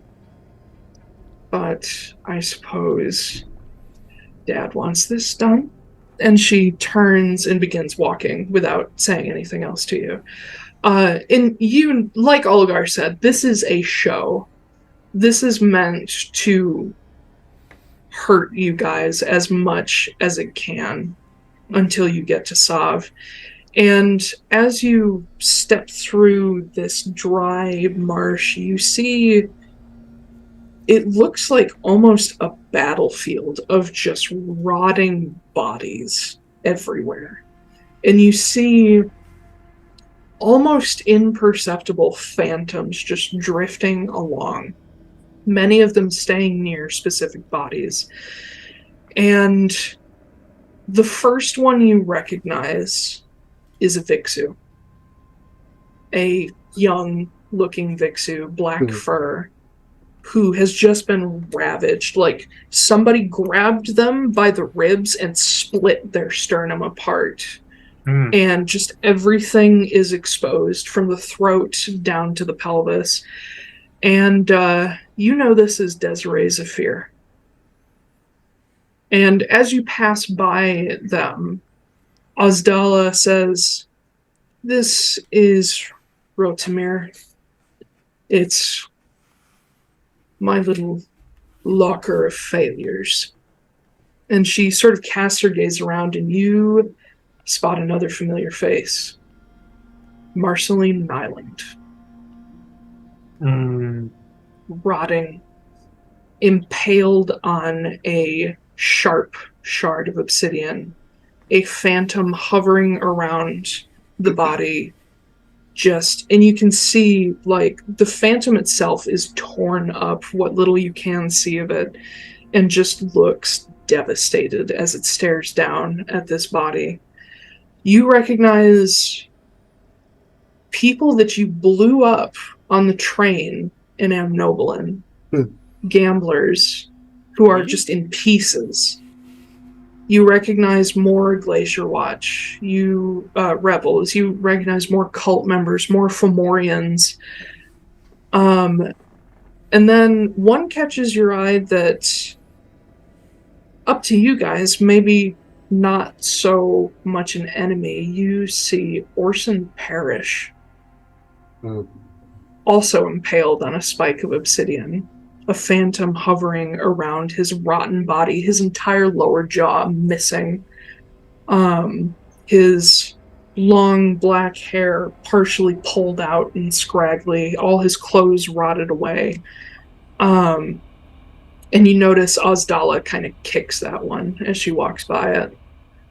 But you do notice, as you pass through the center of this marsh, there is a rise ahead of you that seems to be like not a place of honor, but a place of just supreme shame, where there is another like spike of obsidian that's maybe 10 feet tall, and tied against it, almost like Prometheus style.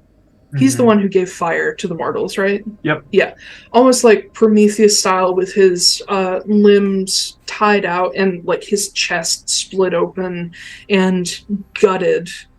You see a young looking man that you don't necessarily recognize him, but he looks very familiar. He looks a lot like illustrations and statues you've seen of Talon, but it's not him. He's too young.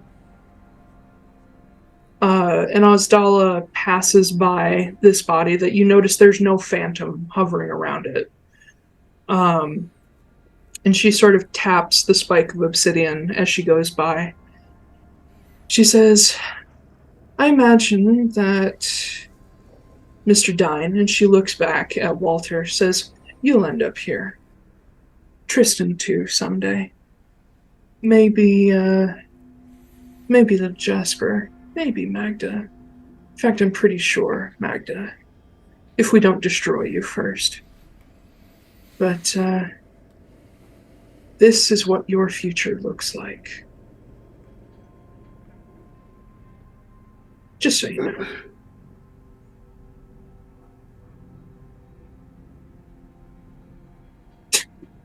Yeah, I feel like Kit and Magda are both doing that at the same time. She just kind of chuckles at both of you and continues walking.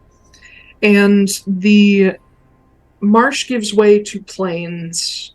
And when I say plains, just basically a flat expanse of obsidian that it stops. It gives way from sort of obsidian sand to solid just sheets of the stuff that has razor cut edges anytime there's like a step up. And the mountain in the distance gets closer and closer. You can see from a distance as you approach a stairway that goes up the foothill of this mountain. Where the stairway ends, a side of the mountain has been flattened. Those of you who have seen Mount Ulakar, where the Delmariga is inscribed, it's like that, where an entire side has just been sheared to create a flat surface. And you can see probably the pieces of that sheared side are just thrown off to the sides. And there is a figure standing at the top of the stairs waiting for you. But Ozdala comes to the bottom, and she turns and looks at you all with just boredom and malice. And she motions up the stairs. I hope you and your brother didn't hurt yourselves jerking off so much on the trip here. Goodbye. Mm-hmm.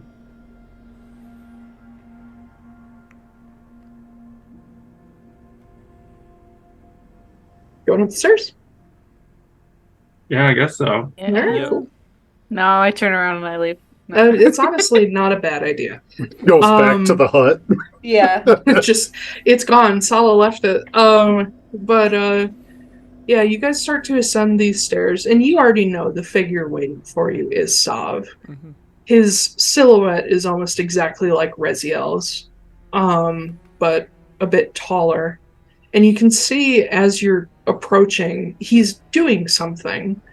You see him like reach into the air and snatch a sphere out, like just from the ether. Consider it, let it go. And you also start to notice that the sky here, this purple blue sky, you can still see stars in the distance. And something you saw earlier, but it didn't really click what you were looking at, other than maybe just another like galaxy ring.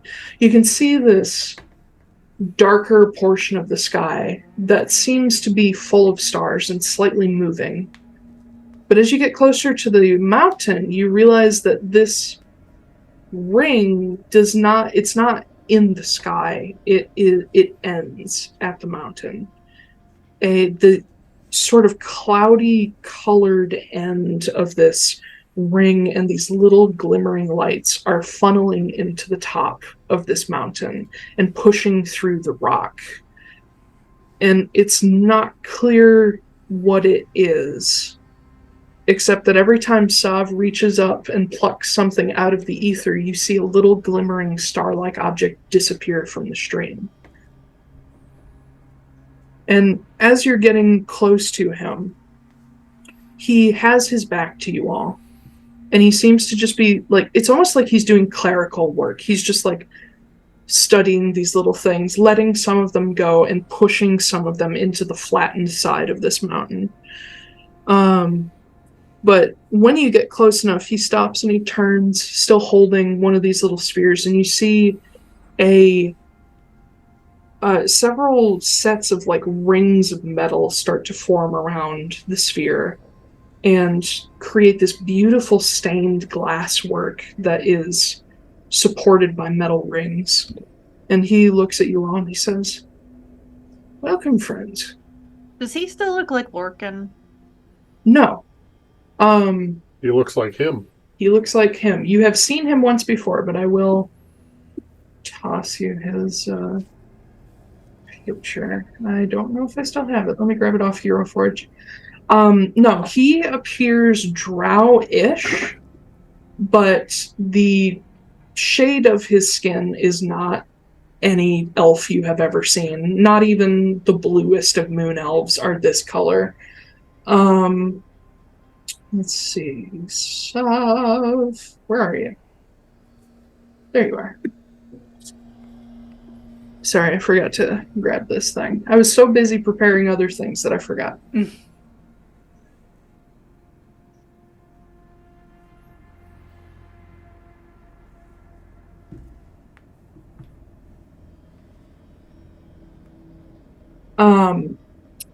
But for the stream, a sort of gray-blue, drowish looking character, a sort of gradient of black is around his eyes, which makes the actual eyes, which are just solid, like lightning yellow, pop all the more. The majority of his clothing is sort of a deep, like rotted wood brown, but punctuated by layers of purple that fades into magenta. Little bits of gold and brass here and there. Not nearly as grand as one might expect an extremely powerful god to be.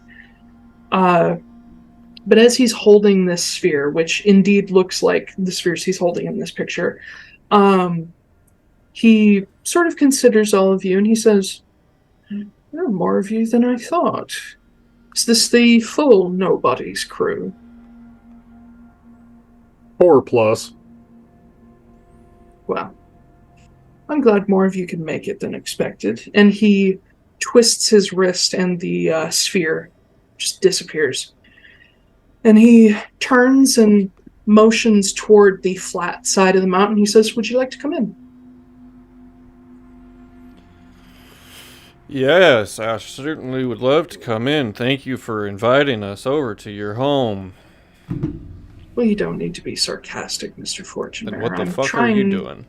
I'm trying to be a good host. People are in my home. Okay. Please, come in. And he turns and walks through the wall.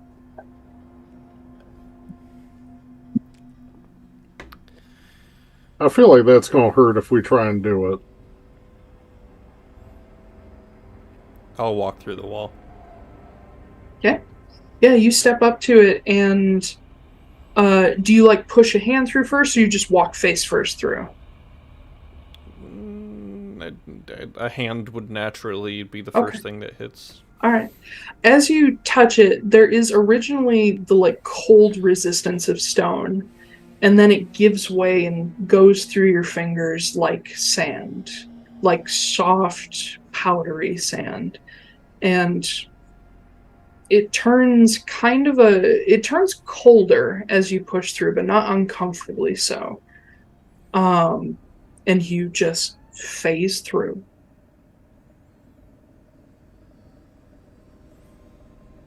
As I follow, I'm going to silently, in my head, ask Olgar, do you have any bright ideas about how we can get the jump on him? I don't know if he's going to give you the opportunity. I'll let you know when I see one. Please do. Yeah, each of you pushes through without an issue, and the stronger cold gets colder and colder and colder until you finish passing through what feels like 20 feet of stone, and you end up on the edge of like this sharp cliff of ice surrounding an obsidian like spike, and you are greeted with something similar to, but now a little different from what Hesperus described. What Hesperus described to you was an endless cavern that reminded him of the Underdark, was dark and full of stalagmites and stalactites, and in the center was a floating sphere that was sort of the Lake of Souls. That is the gist of what you see, except all of the obsidian in here is covered in ice, and everything is sharp and unwelcoming, and everything looks like one misstep from falling into just a pit of ice spikes. And you see in front of you, this cliff has a switchback path that heads down to the floor of this cavern. And you see the floor is just a frozen lake. And you can see fish and other once living things frozen into the ice. This is the only sign of life other than the rotting bodies that you have seen since you got here. And you don't see Sav anymore. He's disappeared. But you do see floating in the distance ahead of you a probably, I'm trying to imagine how big this should be, probably 300 foot across sphere, just hovering in the middle of this cavern.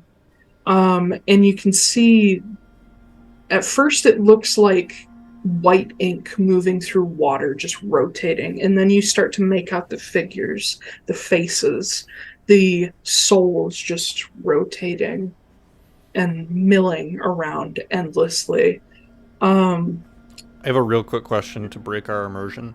Yes. Did the dog start barking as soon as we got within 30 feet of Sav? Sorry, I forgot him yet. Yes, he did. Okay. I'm really sorry. I forgot about him. No, it's okay. If the dog started barking around Sav, the dog goes nuts when you enter the Vault of Souls. Okay. It doesn't say that I can communicate with it, but it says it can see invisible creatures into the ethereal plane and it ignores illusions. Yeah. Okay. So I wouldn't know if, like, Sav's form was an illusion or anything. I mean, he started barking. Yeah, but I mean, like, he wasn't making himself look like something else. You know that is not Sav's true form. Okay. You've heard yeah, it. that's fair. You drew a picture of the description of his true form. That gigantic, Oh, yeah. astral dreadnought centipede. Yeah, let me look at it, because I forgot. Oh, yeah. Yeah, the goofy guy. Lovely. Perfect, Oh, that's yeah. what he looks like. Yeah, we're about to see him in a Awesome. minute. But as you guys stand on this outcropping, you do notice that there are sort of errant souls just flying around in the emptiness. And you see off to one side there is another outcropping where there are broken chains all over it, and it immediately hits you. That's where Hesperus used to be. Just chained out on this rock in the cold and dark. But despite how dark it should be, those among you, even without dark vision, you don't have trouble seeing, the sphere. You don't have trouble seeing, down into the ice. You don't know what the light source in this cavern is, only that it fades when you get closer to the ceiling, till you can't see anything up there at all. Except for the stream of little star-like objects that you now become aware are souls just funneling into this sphere. You hear Olgar kind of chuckle to himself. And he says, he's redecorated. Interesting. In a good or a bad way? Well, let's just say this. His realm was a lot less like his father's before. Speaking of that, because Kit would notice the ice immediately, can I do some sort of insight check to be like, is this, are we actually facing Sav, or is, this might be some Alarka variant or something? That is a wild question to ask. Mm-hmm. I don't even know how I would answer that, but try. Okay. Oh? I think I can answer that. Okay, well, I rolled a natural 19 for Kit, so that's a 31. Okay. The best way I can describe it, because it is an insight check, so it'll give you some idea as to what Saab is up to, but it doesn't give you the answer. Okay.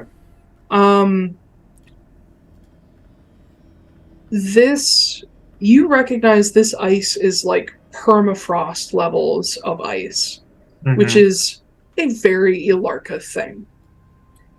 You also notice that there are stalactites, stalagmites, like there should be in a cave, but there are definitely a lot more icicles and ice spikes extending up from the ground, and they don't look natural. They're faceted, geometric, which tells you they were placed very on purpose.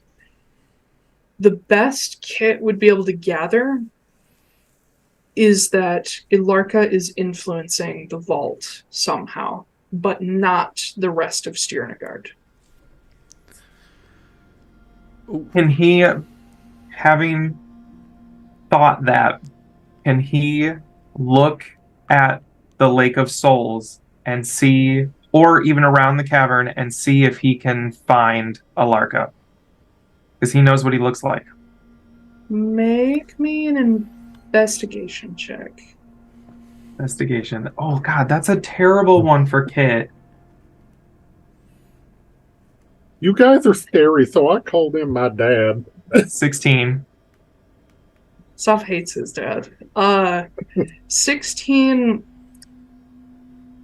Being that you are specifically looking for a trace of him, the only thing that catches your eye is that there is a soft ice blue glow in the center of the sphere. Uh-huh. Okay. That tells me all I need to know. All right. Sav, it's been a nice show that you've done. Thank you. You're a gracious host. And you see him just appear in front of you again. and send off another soul. He says, before we launch in, may I please say something? Well, I actually wanted to talk to you. Yes? Yeah. Question. Okay. While you're doing this monologue thing, Listen, I'm a DM. The only time I get to revel in my power is through monologues. Let me have this. I have to say goodbye to my boy. Anyway, I was talking more to Koop, but okay. Can I, while Christmas is egging him on, can I be doing my Anatomia Paratia to gain like his weaknesses, immunities, resistances, all that shit? Yeah. Okay. Can you and I actually, Sav, can we just step over to the side a second? Just conversation just between us. Only if I get it. Sorry, I lost his accent for a second. He says, only if I get a chance to speak to everyone else, too. Sure. Yeah, absolutely. I don't like that. Taiylor, about a minute ago, well, a little bit less than a minute ago, Christmas cast Enhance ability on himself. For the, just make sure. Oh, this lasts up to an hour. Okay, wonderful. For the Eagle's Splendor. Just giving you a heads up. Okay. Once we've kind of just moved aside from everyone else, I'm going to say to Sav, we've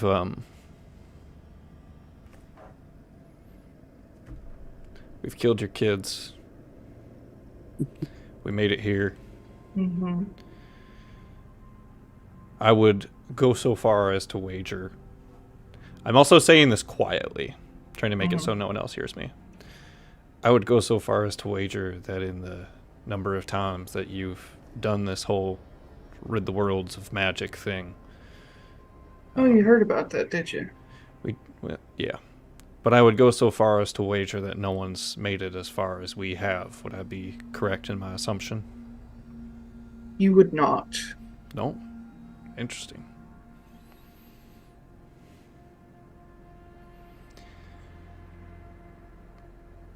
Then I would pose a separate question. The next time around that you do this, do you think that you have learned anything from our group that would change how you do things next time? It's a genuine question. There's no genuine question. I understand. I have learned from all of you. I've told you as much before. Yeah. You have prepared me for future challenges. Wonderful. And, well,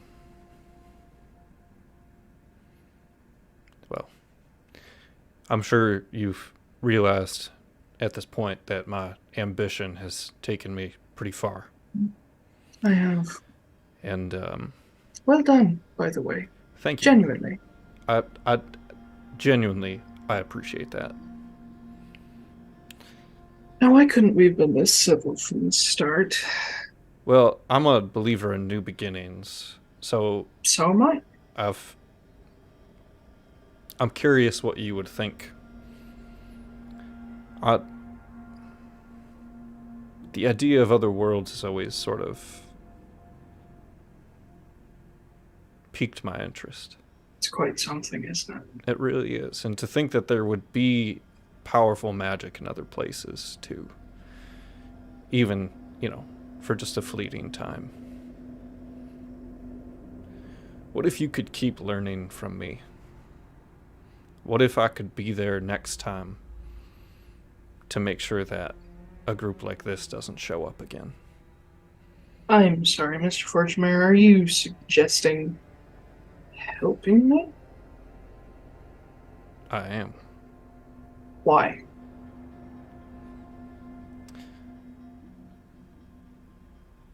Quick point of order. Is the real Christmas speaking to Soph? The real Christmas is speaking to Soph. Okay. We can't hear this, can we? Nope. Okay. Well, hold on. Before you do that, can I get the information? Are we about to fight? Well, I'm doing this while they're talking. I can't do the two things Okay. at the same time. All right. I don't have the info written down to copy paste. Okay. Fuck, God. All right, hold, pause. No.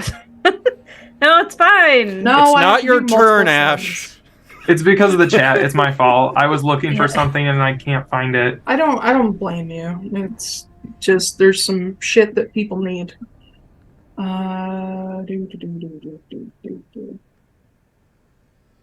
The fuck is Vesper?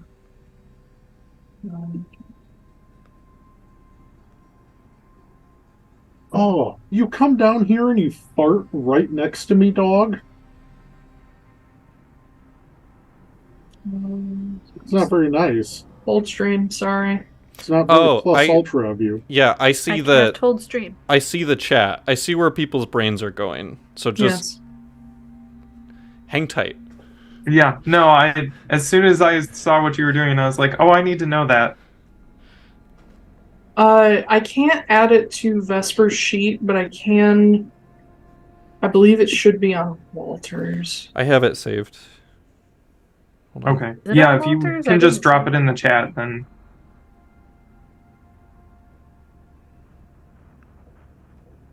I had it saved. What level spell is it? Not 8. 7. It's 7, sorry. 6.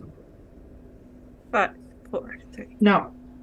No, I'm pretty sure it's 7. We interrupt this stream. Oh my God, what did I do with it? Did I accidentally make it a level 9 spell? I think I might have. I don't think I thought you changed it to level 8 personally. But I thought I did too, but I may have fucked up. I know I I don't see it, saved it. Okay, well, you guys find that. I'm gonna be right back. It's an 8th level spell. Still don't have it on my thing. All right. Well, hold on. It got sent in the chat, and it got sent as a screenshot of D&D from D&D Beyond. Where is it?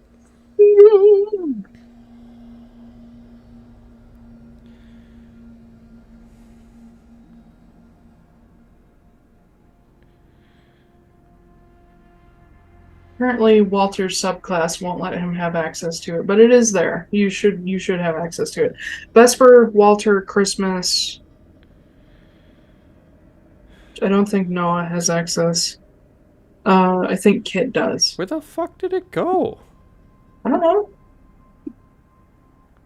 It's like it never existed. I'm so Yeah, confused. Yeah. I'm so sorry for this. Let's go on break. Yeah, let's That's go a on great break. idea. Let's go on break. Sorry. And then we'll continue the conversation between Christmas and Sav Yes. when we get back. See you soon, guys. Bye. Bye. Bye.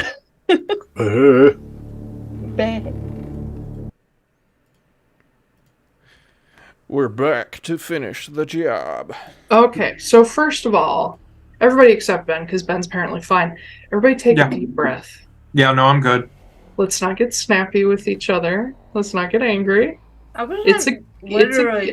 I'm not just talking about you. I can feel the tension. So everybody just take a deep breath. It's okay. It's just a game. I don't know what you're talking about. I'm not tense. I don't. Now let me kill all of you. So anyway, Christmas, Sav. Yeah, so Sav had just asked, why would Christmas do that? Mm-hmm. Because these people annoy the shit out of me. Make a persuasion check. Okay. Because I know it's true. I mean, I was going to keep going, too, but I can also... So I rolled a 14 plus 17, so 31. Okay, continue. Jesus. I have recently been gifted immortality, and I've been asking everyone, what's that like?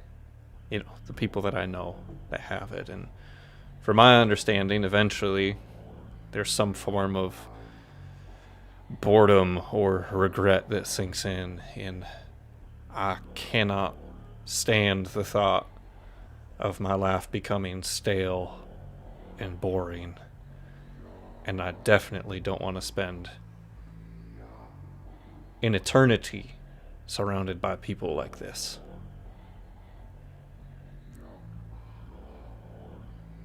Make a deception check. Natty 20, baby! 37. Nice. Let's go! Let's go! Sav stands there with his arms crossed, and he sort of looks off into the middle distance, thinking. And he says, huh. So you're telling me everything up to this point has been a ruse? All the promises, all of the vows you've made? No. It wasn't until this morning when Magda decided that even though she knew your brilliant plan, she wanted to wait until right before we left to fill us all in.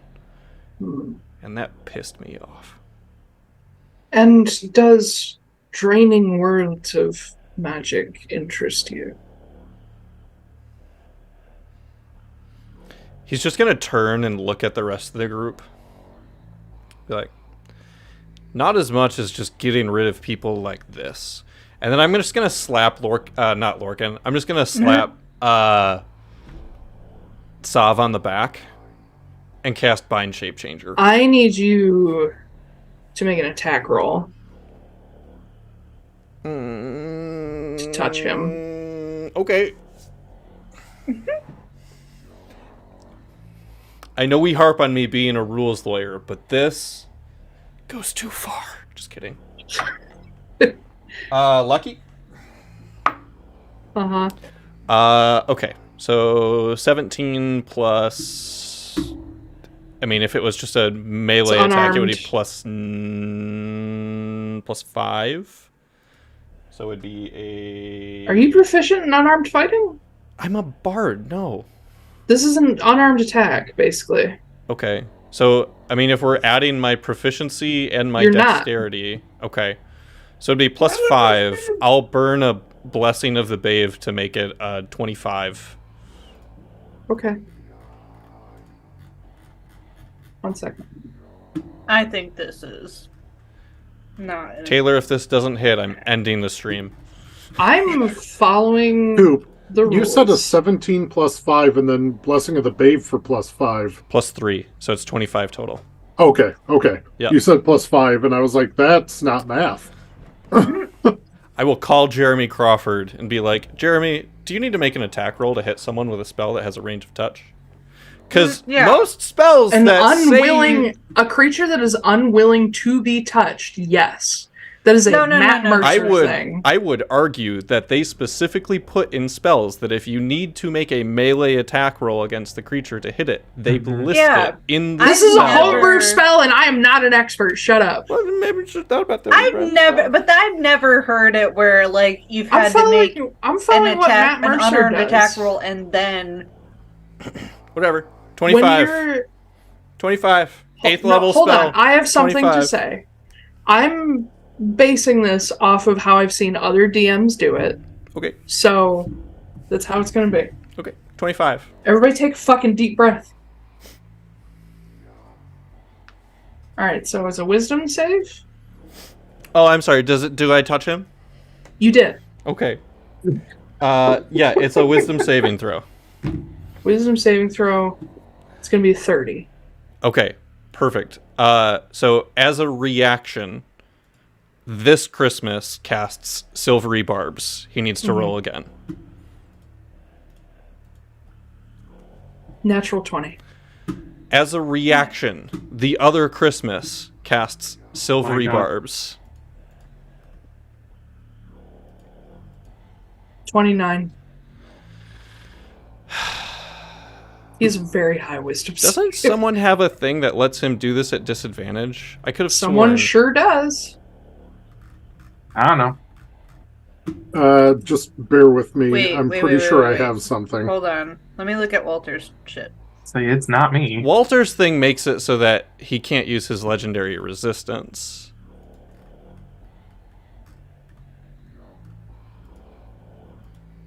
Hold on. Nope.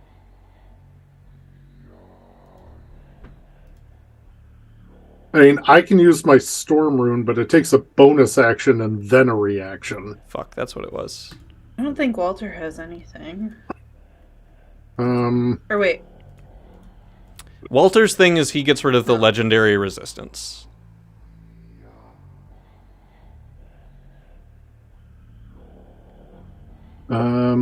that has to be an attack roll.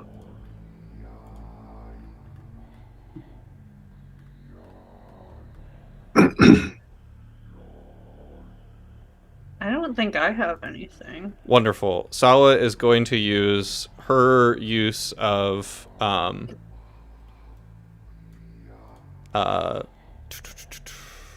silvery barbs as well. He has to reroll it. 27. All right, kids, that didn't work. This is just like the counterspell crossfire. Yeah. I love it. Mhm.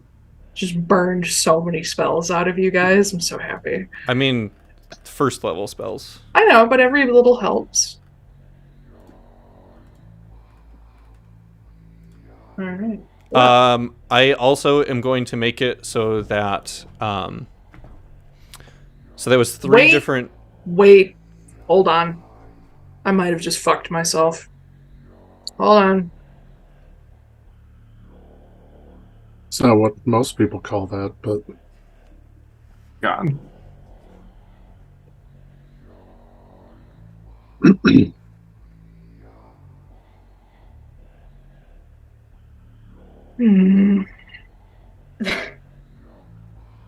This lore lookup brought to you by Death. Listen. Everyone does Taiylor it. trying to balance 700 different characters. Yep. Nope, never mind. Nope.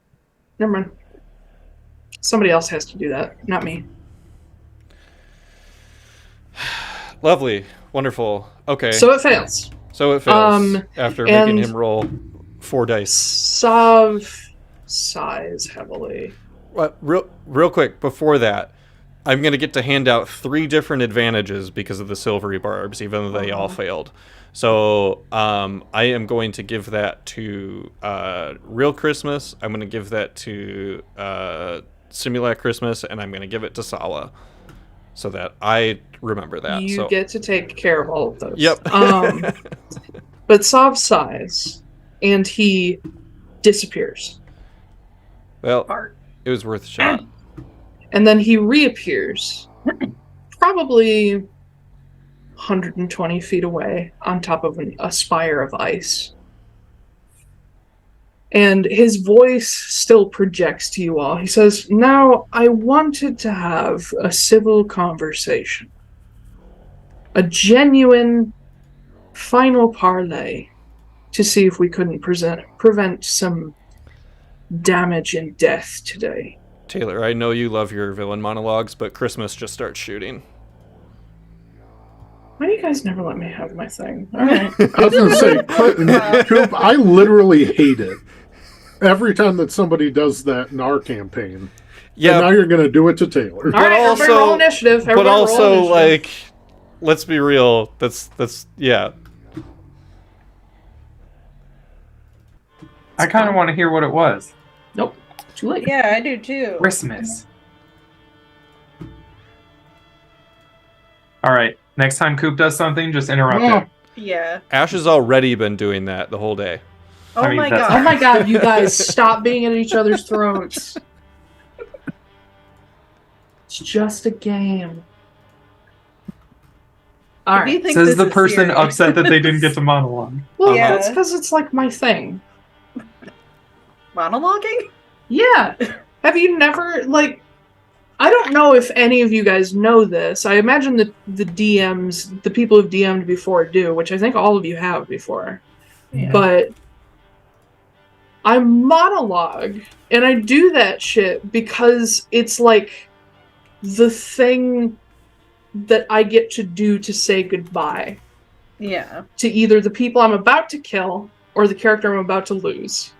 But that's fine. I know how to slot a monologue into a fight, so fuck off, Koop, and roll your goddamn initiative. They're all rolled already. Also, Taiylor, right. It's just a game. You don't get to Oh my either. god, this is so much fun. Passive aggression is my favorite. It's like being home again. Right? All right. So, let's start off with everybody above a 25. Above a 25 now. Sala got a 34. Damn. Christ. It's my girl.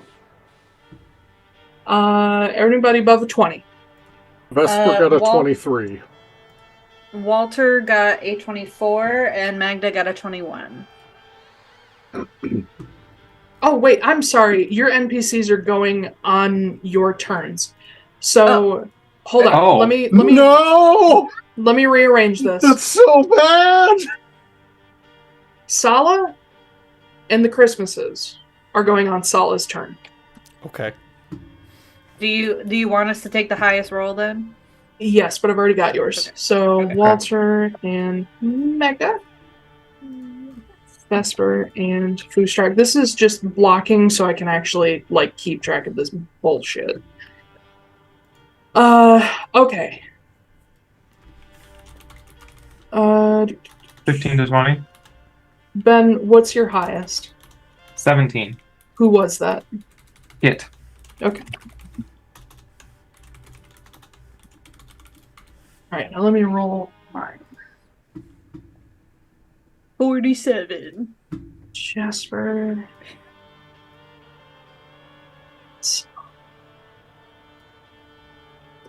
Not bad.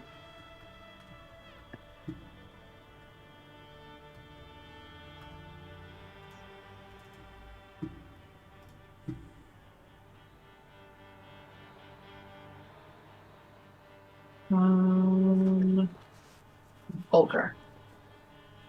Ooh. Oh no. I'm sorry, Olgar doesn't go on Magda's turn? No. The core staff does, but Olgar himself, no. This is perfect. So we've basically got back and forth the whole time. Got Koop, Olgar, Oh boy. Ash, Sav, Zack, or Harris, Lair, Ben, Jasper. Oh, wait, hold on. I forgot something. Okay.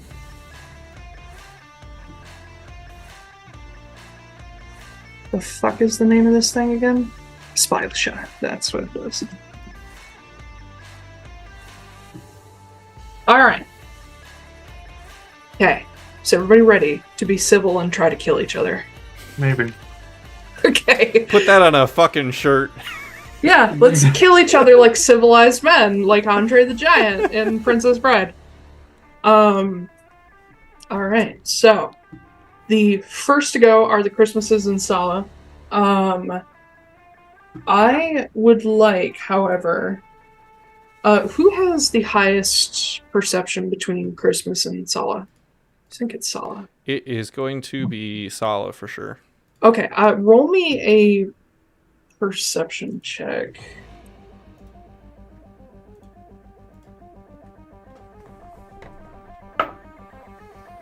Uh, 22.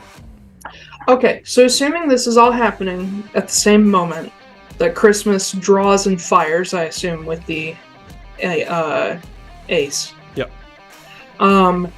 At that same moment as Sala is has the gun at the ready, has Overwatch at the ready, she will notice out of the corner of her eye that the ice around you guys, a deep purple starts to spread, almost in a circular pattern through the entire vault.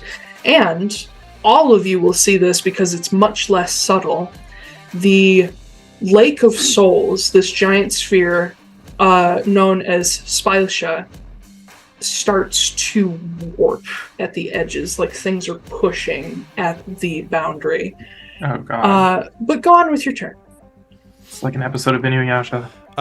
Yeah, so first off, just regular old Christmas takes a shot with the Ace of Spades. Did Magda end up activating the thing to give him vulnerability to fire? I need to use an action Okay. for that. So I will roll to attack. 19. To hit Sav? To No. hit Sav, yeah, I assume probably not. Hold on, I'm gonna get us some better combat music. There we go. Oh no, this is not the basic battle theme. How dare you? This is One-Winged Angel time. As a bonus action, Very nice. I'm going to burn 2 charges from the Ace of Spades to cast the Ace Shield on myself. Uh-huh. That is regular Christmas's turn. Okay. Simula Christmas. May I add one thing for your benefit? Sure.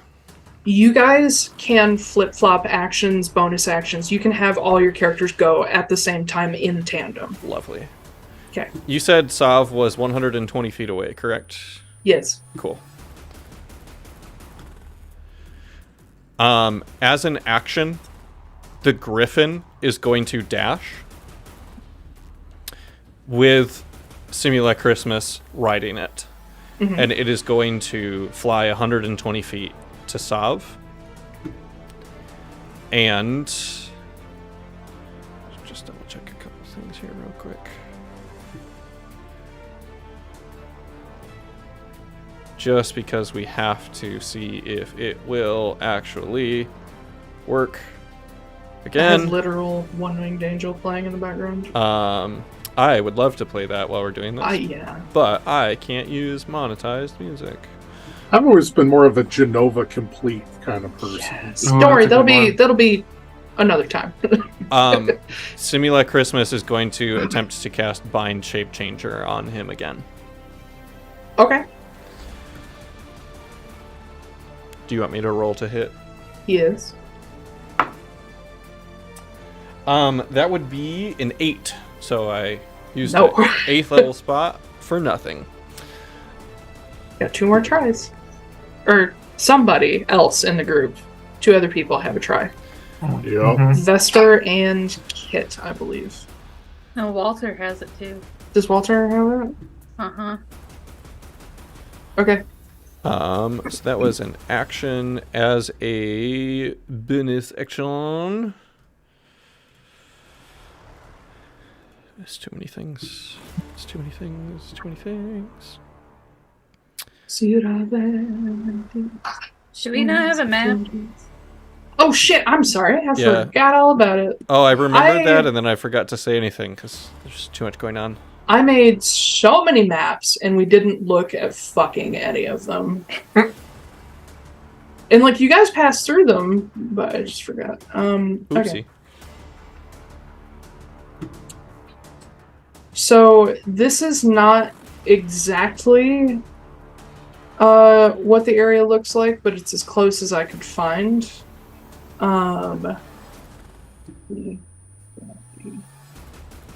Vault interior.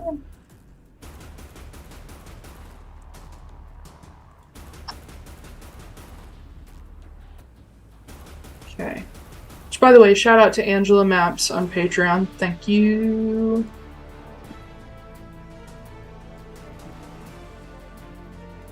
Sav. Where the fuck is Sav? Where's my boy? My boy. Say, where's my whore? I said, where's my boy? Oh, where's my whore? Where's my whore? He is the furthest thing from a whore. He created his own children. He didn't sleep with anybody. Ace icon.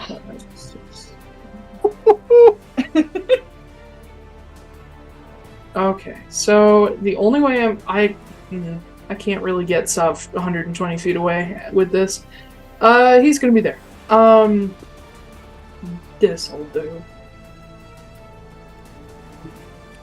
The area you guys are basically standing, you would be back a bit on a ledge, but there is a path downward that will lead you to this sort of riverbed that snakes through the cavern. Basically everything that doesn't look spiky or like a column, you can walk there. Can I get a second Christmas on the board? Oh, yeah.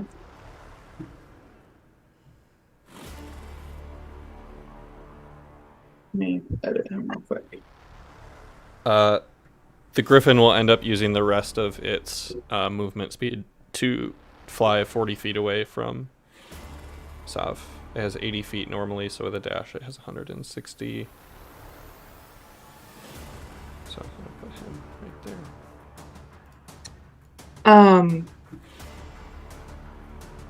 Yeah. Okay, never mind. Oh, Taylor, you're about to be so annoyed with me. I usually am when it's involved with Kit and Noah. It's Kit. As Of a course. bonus action, Simula Christmas is going to cast Misty Step because he is riding on his greater steed. He can have Misty Step target both of them at the same time. Mm-hmm. And he is going to go the rest of the 30 feet to get back to, like, nearly where the party is. I guess technically where they are on here. Yeah. And just be like, fuck. That didn't work. Okay. And then it's Sala's turn. Yes, it is. And Sala goes, that's okay, I have big gun. And Sala is going to attempt to fire with the Overwatch. Ash, be ready. You're after Olgar. Yep. Okay. And we are going to... Overwatch. on a hit. Overwatch. Okay, got it. Overwatch. So she's going to attack, and... Oh my god, I'm so stupid. What? Christmas had advantage on the melee attack, because he had silvery barbs to bind Shape Changer. Okay. Let me just re-roll that one more time. Okay. God damn it. Never mind. Doesn't make a difference? Okay. Yep, doesn't make a difference. Holy shit, these dice hate me today. Sala is going to attack with Overwatch, and she does have advantage because of that. God damn it. Okay, that's good. 17 plus 14, 31. Yeah, that'll go. That's gonna hit. Perfect. So, Solid almost never misses. Yeah, for real. So I am going to do a few different things here. So I'm gonna, I will end up burning a charge from Overwatch to do something, but I'm gonna do all this damage first. So that is...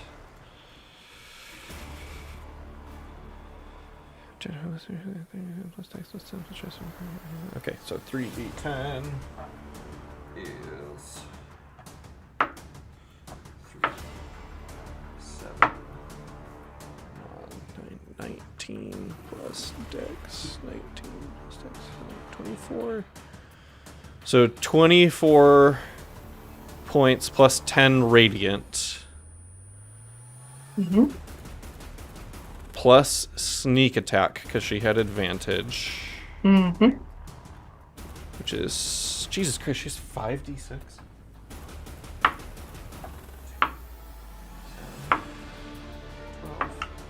Yeah. Girl's beefy when she's got that gun. Plus an additional 21 points from sneak attack.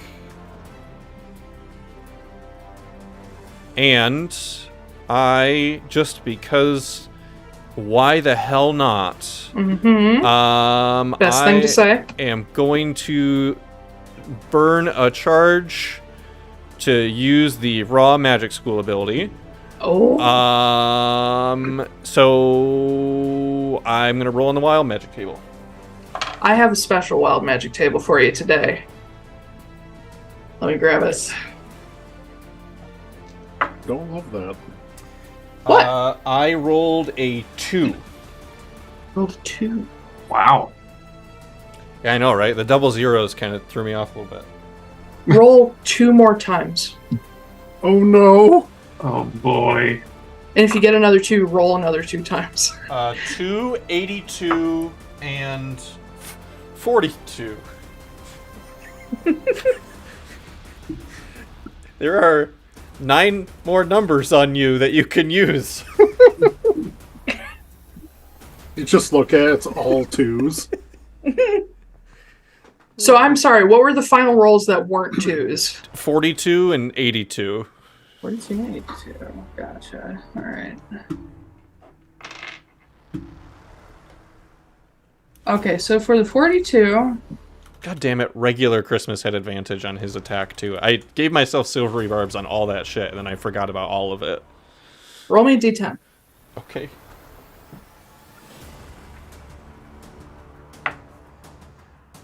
Tan. 10? Okay. Yep. That's Ulgar. Alright, cool! Oh no. By the way, there's no mini for Ulgar on the board. I know, give me a second. There's so much happening right now. There really is. Okay.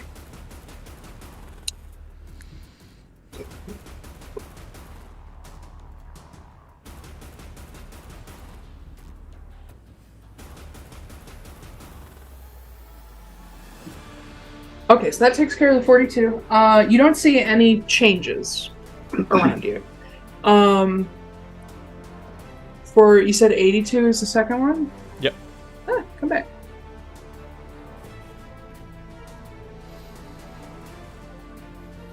Hey, roll me another d10. Oh my god. There's so many dice. Don't roll another 10. There are God. 2 numbers on this D10, apparently. 2 and 10. I've rolled a 2 again. Rolled a 2. Alright, Of so the that... last 4 times I've rolled this dice, it's been a 2. 3 times. A statistical wonder. Koop, you're going to get carpal tunnel from all this dice rolling. Oh my god. Isn't that the point of D&D? Yep. That is going to be Jasper. No. He's 6. Simulacrum Christmas is 2. Roll me a d20. I don't like... You're not meant to do this many wild magic things at once. 17. 17, okay. For your knowledge, for the next 1 minute, Simulacrum Christmas is immune to fire damage. Interesting.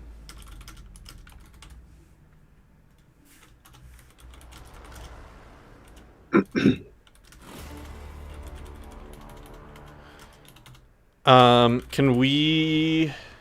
Never mind. I need Olgar. That is...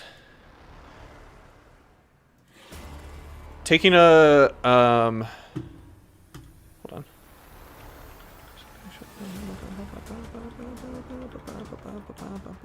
End turn. End turn? End Okay. turns. For We all grab 4 our characters. grab our trusty Goliath demi-lich. Good God. He's Oh not my supposed to be God. that big. Yeah, I was going to say, It's too fucking big. Christ. He is that big, though. He is a large creature. Even though he is a Goliath and still...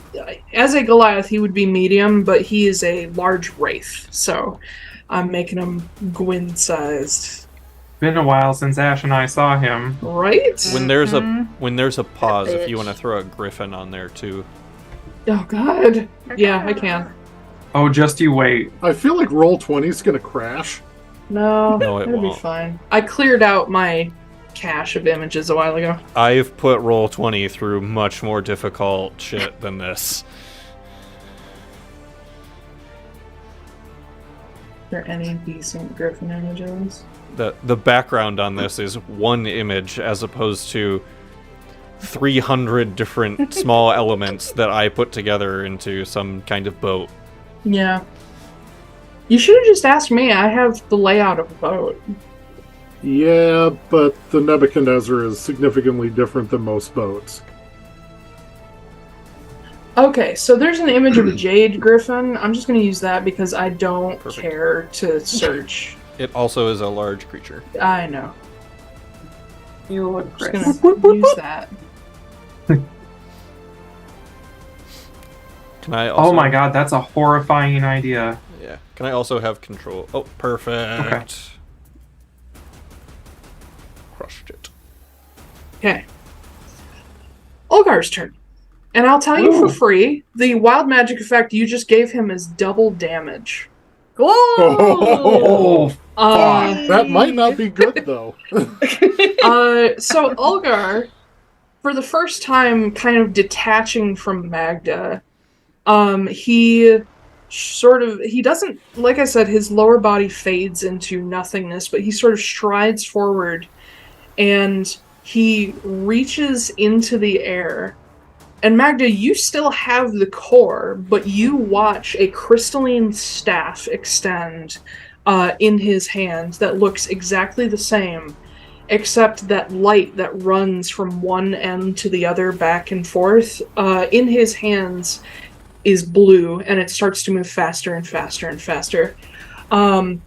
Knowing that he was once a servant of Ilarka and therefore particularly versed in cold, Olgar instead calls upon everything that he has learned from the elemental titans that he has challenged and bled over millennia. And you see that blue light running back and forth turn red, and it gets faster and faster till there's just a jet of fire running through the center. Oh no. He pulls the staff back to himself, and he opens a hand outward towards Sav and pulls up. And you watch as beneath Sav's feet, the spire of ice cracks as a jet of flame extends upward and just envelops him in blue and red fire in a spell that none of you know. Olgar was once a great practitioner of magic, and he made many of the spells that people use, elemental spells that people use today. It's no secret, or it's no surprise that he can just conjure his own spells. And as Sav is engulfed in a column of fire, which you guys have given him a weakness to, and Olgar does Not double yet. damage. What, Not you haven't yet. done it yet? Oh yeah, it's not your turn yet. Sorry. Still, I should have does just double let you. damage. I should have just But- let you go, but No, I appreciate your honesty. I know. It's nice. This is area of effect, so I don't need to roll the hit.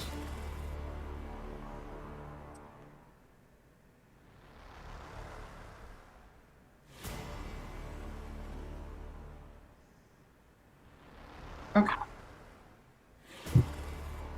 So that's going to be a total of 72 fire damage Nice. to Sav, as Olgar pulls up with his hand, and when he sort of like relaxes, the flame fades away, and you see that Sav looks mostly untouched, but you do notice in the Lake of Souls what Sav refers to as Speilsjø. You see a bunch of souls just crumble and disappear.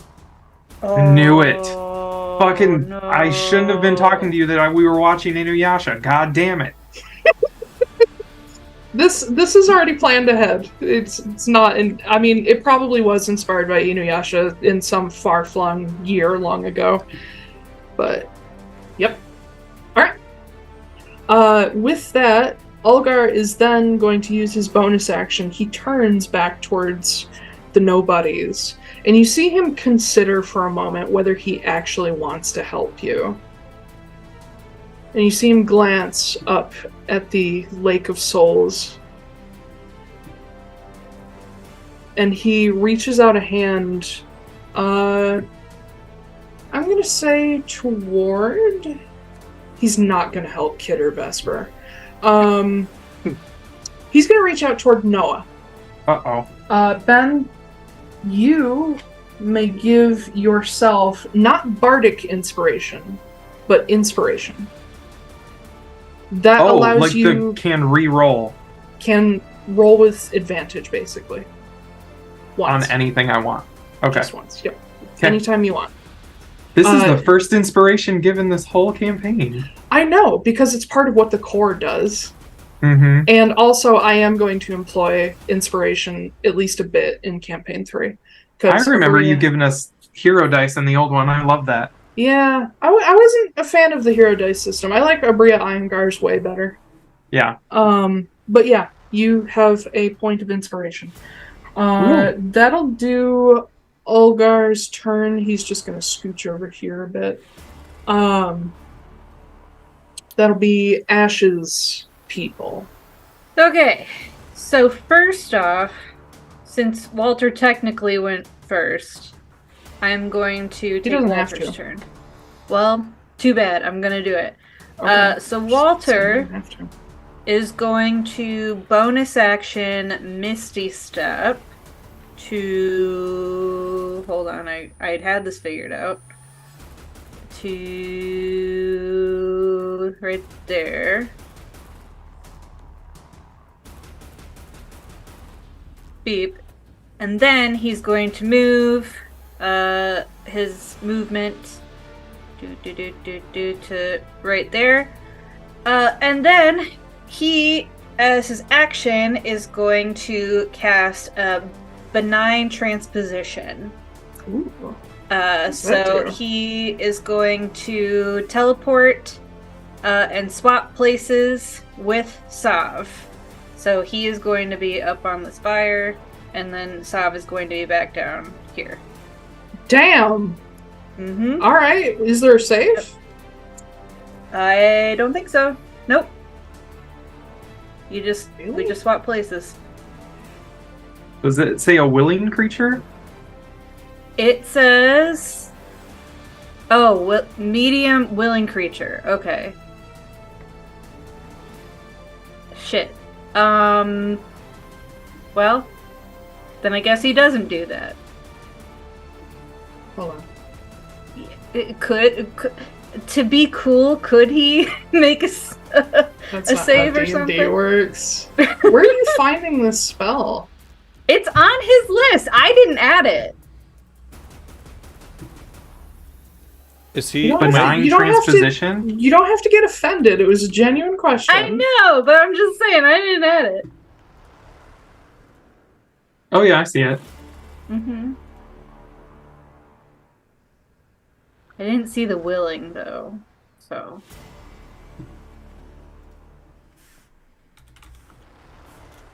What level spell is it? It's not. It's a ability. It's totally a wizard thing. No wonder I couldn't find it. Alright. Uh-huh. Yeah, if Sav was willing, I think that we need to be concerned. Very concerned. I think the name benign gives it away.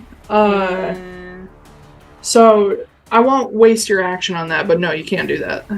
Okay, cool. Well, I had that all planned out and it was going to be so cool. It was such a good idea, though. If you have Vortex Warp, you could move him. I don't think I do. Yeah, if he fails that save. Yeah. No, you know what? Have a Vortex Warp. Why does he have Faranestra's Ire? He's supposed to have Eldritch Blast. Question Yeah. while Ash is figuring out what to do next. Oh, that's fine. Okay. Taiylor, Mm-hmm. can we, No. find common ground on something, typically if you cast a spell that requires you to make a melee attack against something to hit it, you still use your spellcasting modifier. It'd be a melee spell attack. Can we modify Bind Shape Changer to make it so that you would add your spellcasting modifier to the attack, a la every other spell that requires you to make a melee? Okay. We'll give it Shocking Grasp rules, yes. Yeah. In that case, he's not going to take his movement, and I'm just going to have him cast Lightning Bolt at 3rd level. So he has to make a Dexterity save. Okay. Yeah, sorry if there's things that I make mistakes on. There's so much happening. It happens. Nobody's perfect. Yeah, but I feel the tension. I feel bad. What, Dexterity save? Yeah. That's gonna be a 19. Meets beats. So, Okay. so he still takes half Meets. damage. And in fact, Koop, to make up for my mistake, take back one of your spell slots. Which one? Whichever one, I don't care. You can give one back to Christmas or Simulate Christmas. Which spell slot? The one that you used for Bind Shape Changer. Oh.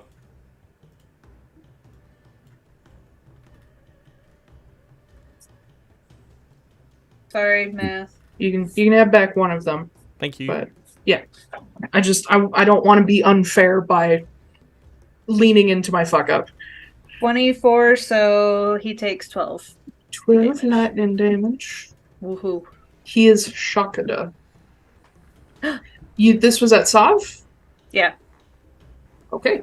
You see a jolt of electricity reach out from Walter, strike Sav, but nothing happens. Instead, you see a wave of electricity hit the ball of souls, and more of them crackle and fade away.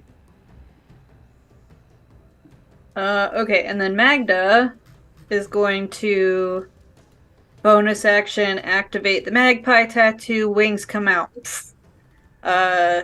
Rises up into the air. Still staying within like 15-foot range of everybody. So yeah, not flying up too high. Do I want her to move? Sure. I'll stay like right here near the Christmases. And then I'm going to attempt to do my Anatomia Paratia.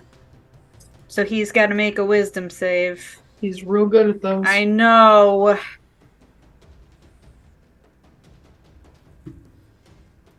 Natural 1. For what? Ooh. What? Or does he automatically fail? It's a critical fail. I'm not going to use a legendary resistance on this. Okay. So he is now vulnerable to fire. I will say that in my head. I will respond real quick. It's not going to matter if we can't destroy this vault somehow. Well, I don't know how to do that. That's okay. That's what Noah's here for. Okay. I'm here. It's me. It's a me. Is it the end? Yes. That makes it Sav's turn.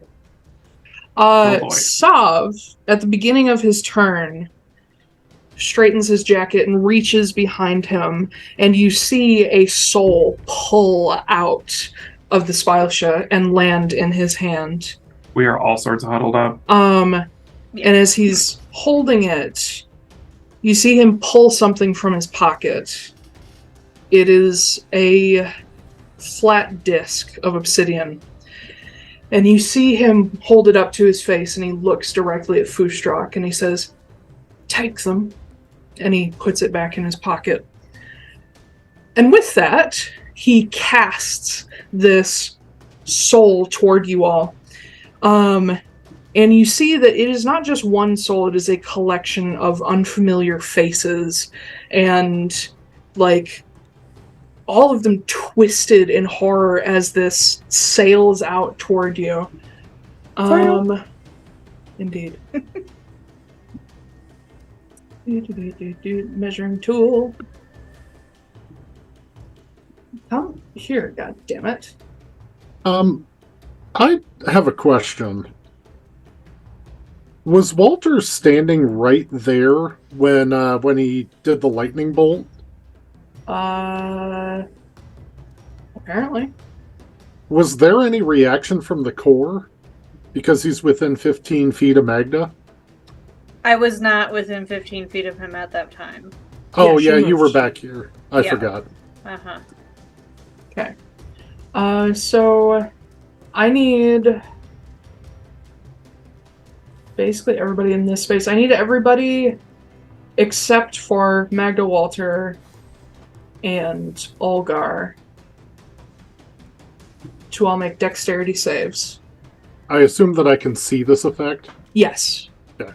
It is not fast.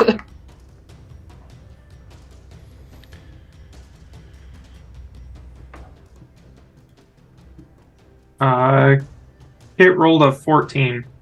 Oh, 22. Hold 1 second. Okay. 14, 22. I need 2 Christmases in Sala. Yep, hang tight. Okay. And Noah rolled a 23. Okay. Oh, I need Vesper too. I forgot. Yep. Yeah, Foostrak, Vesper, Kit, Noah, Jasper, Sala, Christmases, and the Griffin. Vesper got a 24. Okay. Sala got an absurd amount. She usually does. Yeah. Yeah. Hold on. I'm just writing these down so that inevitably when it gets asked, wait, what did that person get? I have it written down. And That's not what I'm going to say. this has to make a dex save 2. Damn, I rolled a lot of 19s.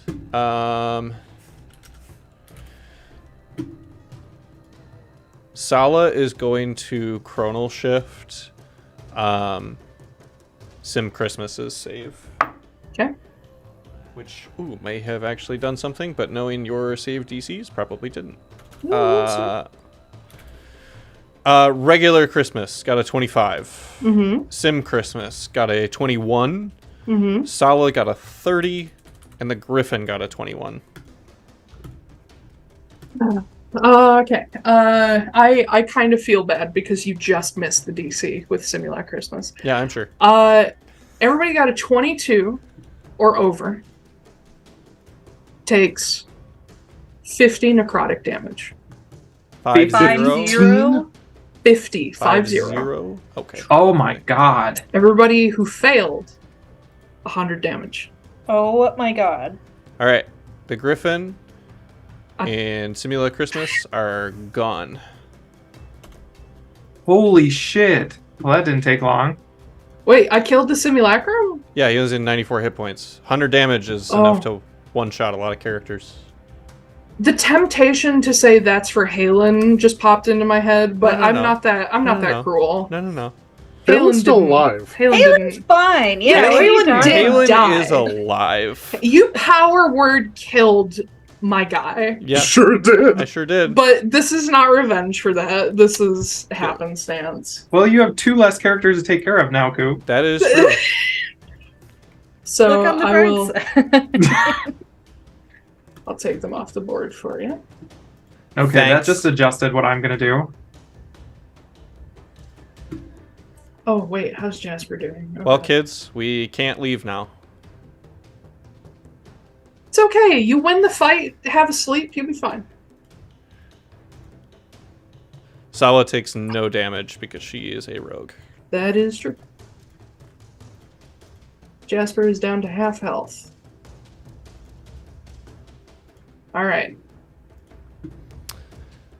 So that stops action. Bonus action was the communication stone. You see Sav take a step, and he does not fall. He just begins moving through the air toward you guys. Oh boy. But that'll end his turn. Point of just to put this into perspective real quick. Simulacrum Christmas ended up accomplishing nothing. Yeah. Absolutely nothing. Yep. Didn't even take damage that otherwise would have gone to another character. Did nothing. Because that was an area of effect. I don't know whether I should feel bad. No. I will leave that up to you. All right. 3 episodes of Koop doubling up all his speech, I think we're fine. Vesper and Foostrak. All right, so let the tiny woman play. I'm so excited.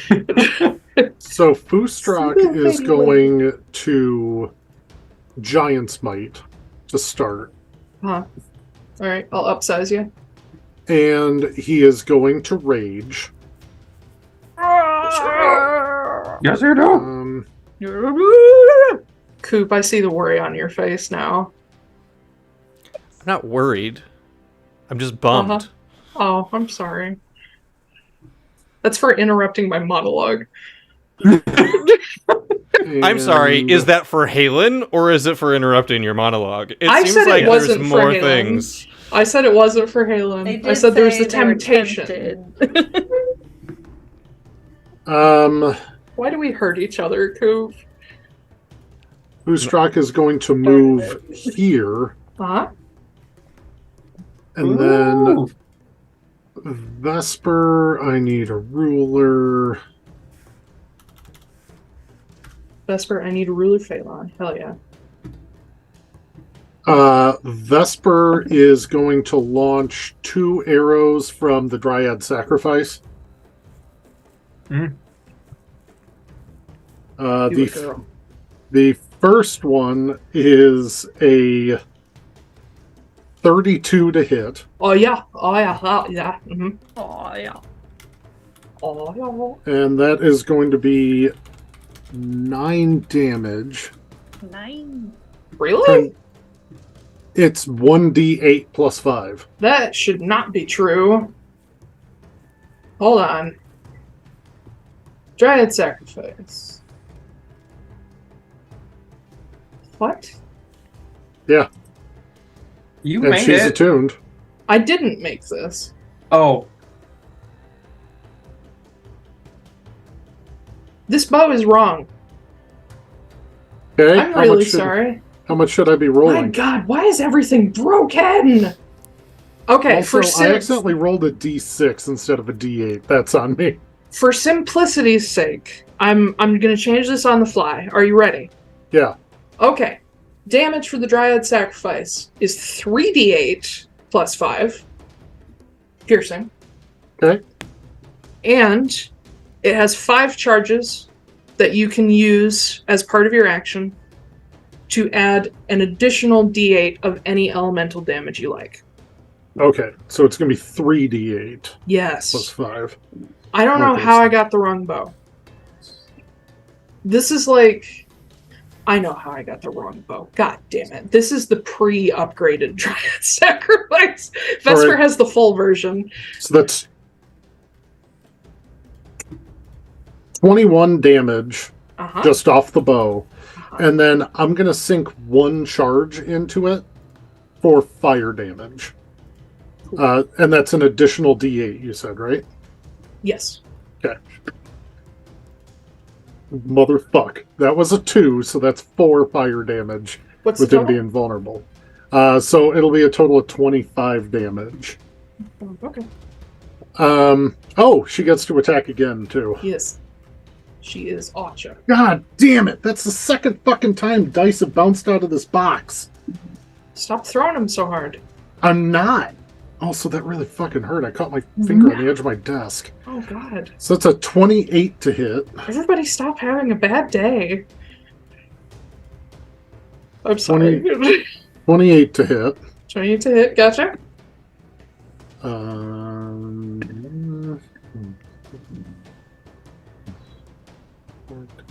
That is 19 damage on that one. And she is going to bonus action vanish. So, Harris, just to give you a heads up, because I have a Dread Ambusher in another campaign, you have 3 attacks this turn. Sorry, Gloomstalker. You have the Dread Ambusher thing that you can use. I have a Gloomstalker Ranger in another campaign. You have 3 attacks this turn, because it's your first turn in initiative. Oh, well, that is something that would have been nice if it was a lot higher up. It's the top of the... Okay, never mind. But on the actions, I have to scroll way down. No, I It's got you. not- I see what you yeah. meant. I see what you meant. I don't think that's going to hit a 19. No. Yeah, so that one misses. Okay. But then, yeah, she is going to bonus action hide with her vanish. She has not moved yet. Hey, Harris. Yes. So, as a Gloomstalker, just so you know, you also have this thing called Stalker's Fury. When you miss with a weapon attack, you can make another weapon attack as part of the same action. Once on each of your turns. Cool. Sorry. I did say you guys were allowed to help each other. That's exactly what I'm doing, since you took 29 away does hit? 2 of my characters. I'm sorry. Not really, but also yes. I don't know whether I'm sorry or not. I'm having a lot of conflicting We'll figure it out emotions. later. Yeah, I'll give you guys a big hug when I get there.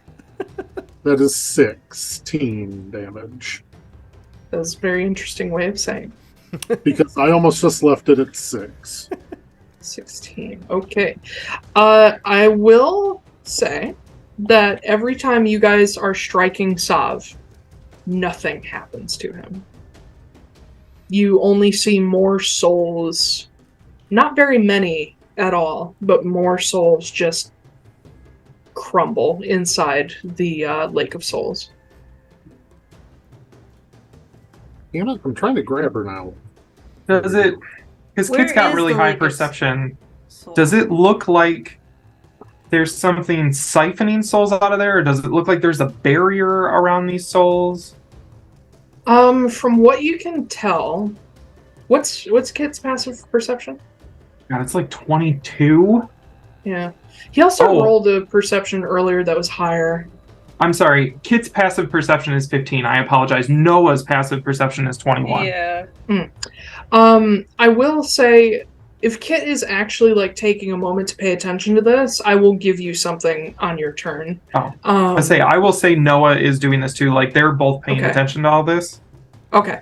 Yeah. Save it for one of their turns. I will. Okay. I'll let you roll a perception check for free. Okay. But once we get there. Gotcha. Okay. So what else? Harris. That is actually going to be it. Okay. That'll bring us to the lair. Oh, great. I'm right after the lair action. Yes, you are. All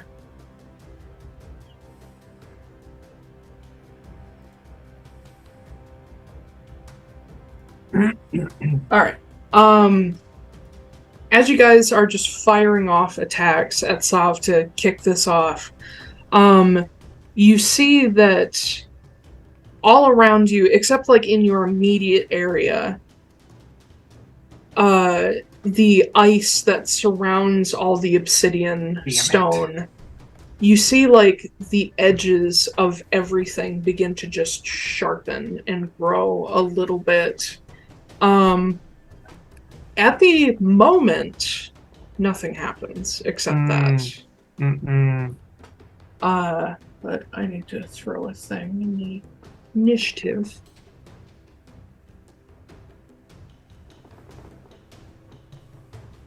Okay.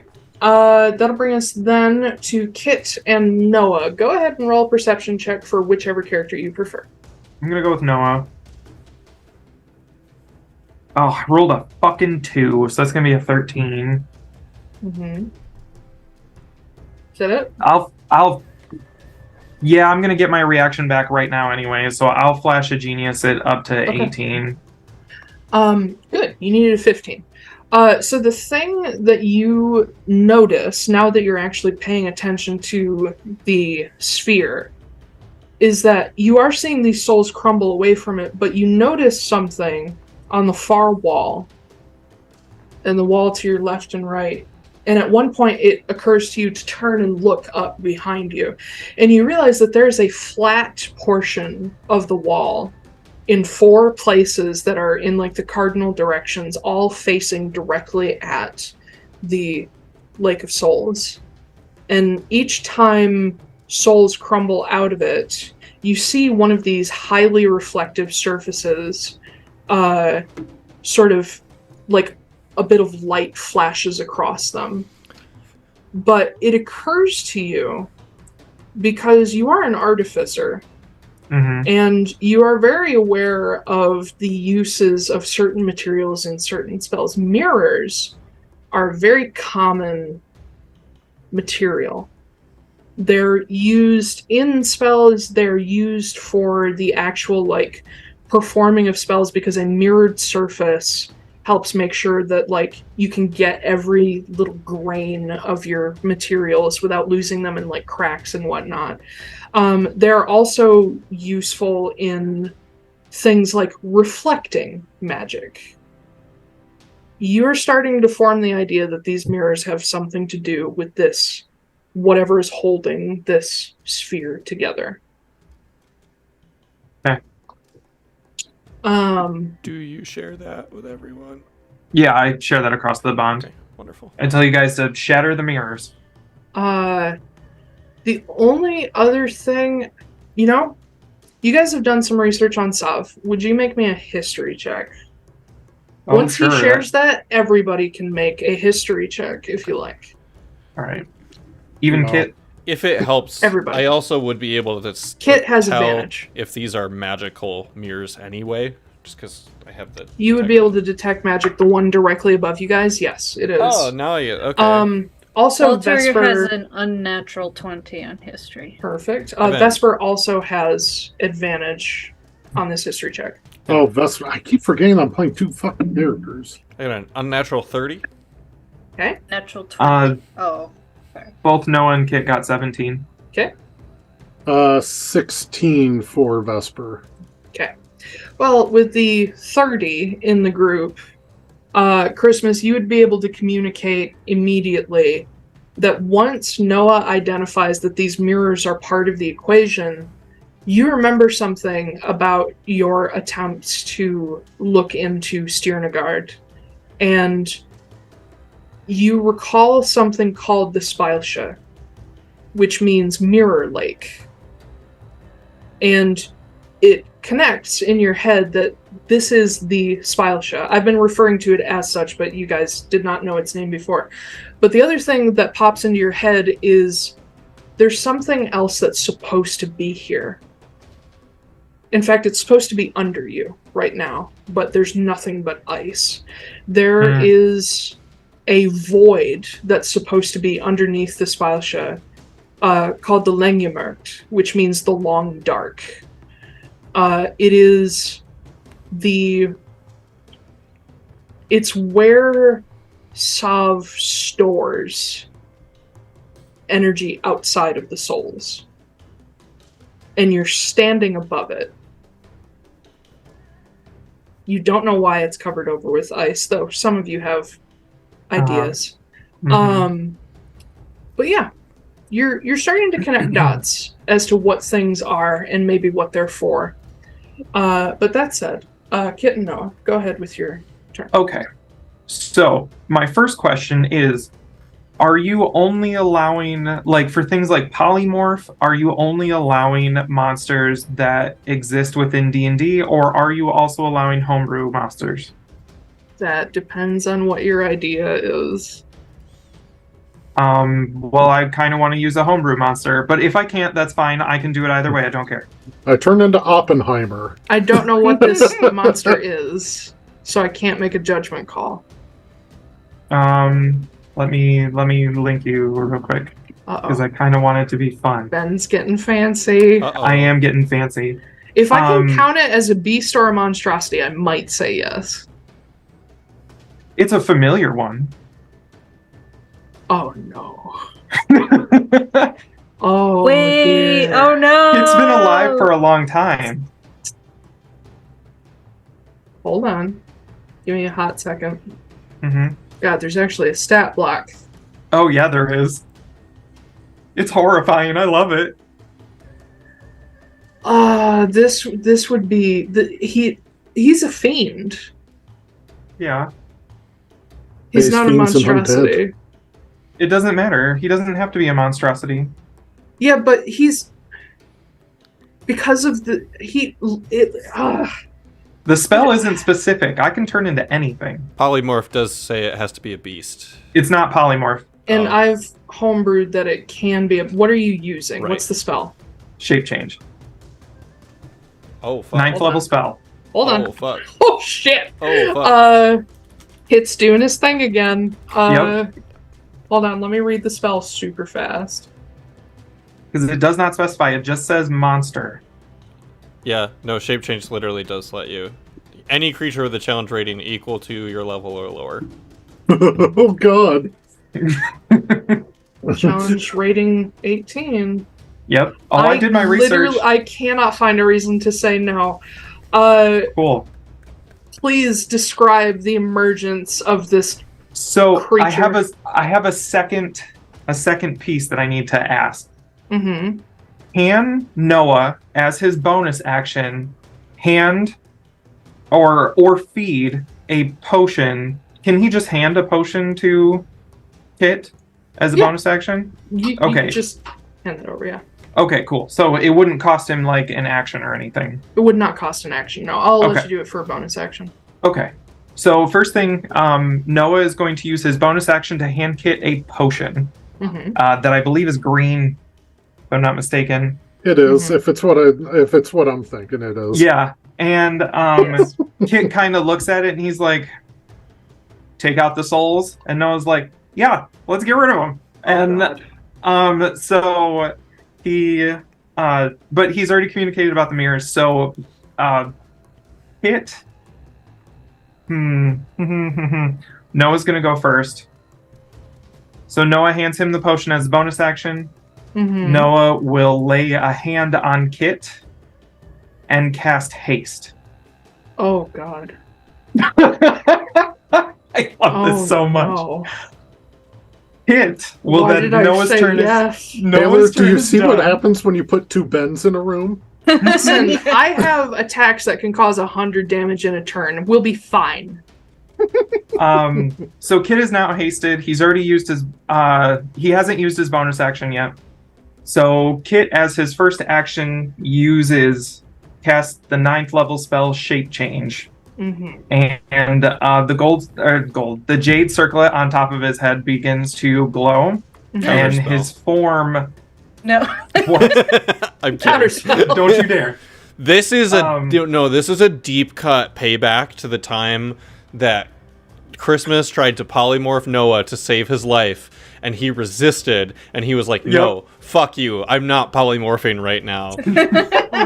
Can I just say that when I have to up my game to fight this thing, it's Ben's fault. Yeah, that's fair. Please describe your entry. So the jade circlet begins to glow. Kit's form turns, I'd say, a bright red color and just begins to get bigger and bigger and bigger. And bursting forth from within this is like this giant dragon-like creature with like a humanoid body, kind of the backwards legs like claws, long big spines, long tail, these big horns that curve forward and come forward from him.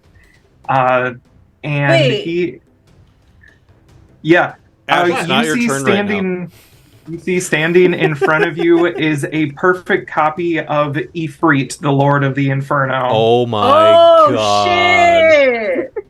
I thought it was something different, but yeah, that. Did you share the picture, Taylor? Oh yeah. Okay. Making a token of him right now.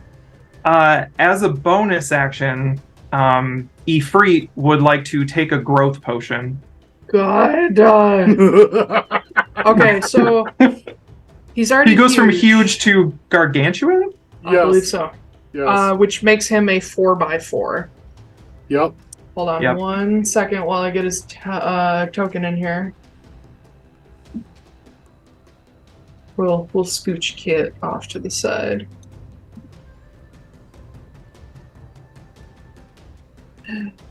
Great. Okay. And now I have so many attacks. Oh my god. Now, haste only gives you an extra action. It doesn't give you a bonus action, correct? Correct. Okay. Oh no, that's 5x5. He needs to be a little smaller. No, you can leave it 5x5 if you want. No. Okay. And what's the first thing I want to do? I'm naming him If-Kit. If-Kit! I love it. He's not the duplicate anymore. No. He's If-Kit. Yep. Okay, so 5. Wait, hang on. Look at his tiny little nameplate. So, question. Yeah. He can move 30 feet.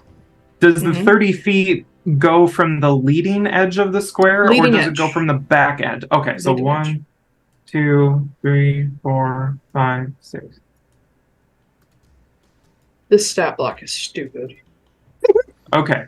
if Kit moves 30 feet, he just kind of stomps over there. And knocking over ice spires as you go. Yeah, he's definitely close enough to do some things. What's my reach on this creature? I'm pretty sure that it's extended because of your size. Yeah, but I don't think it'd be 20 feet. It would say it right next to the attack. It says reach 5 feet. Okay. Oh, I see it. Okay. So you can hit anybody immediately next to you. All right. God, he looks like a death claw. Yeah. He does. Okay. So instead of immediately going into something insane that he knows how to do, I'm going to instead, as my last action, I'm going to use Ifrit's ability to... Oh, no, wait. I'm sorry. I got so caught up in this. How high up are those mirrors? I apologize. They would be probably about 40 feet above you guys, or 40 feet above the ground. Okay, and if I'm a 4x4, I'm like 20 feet tall?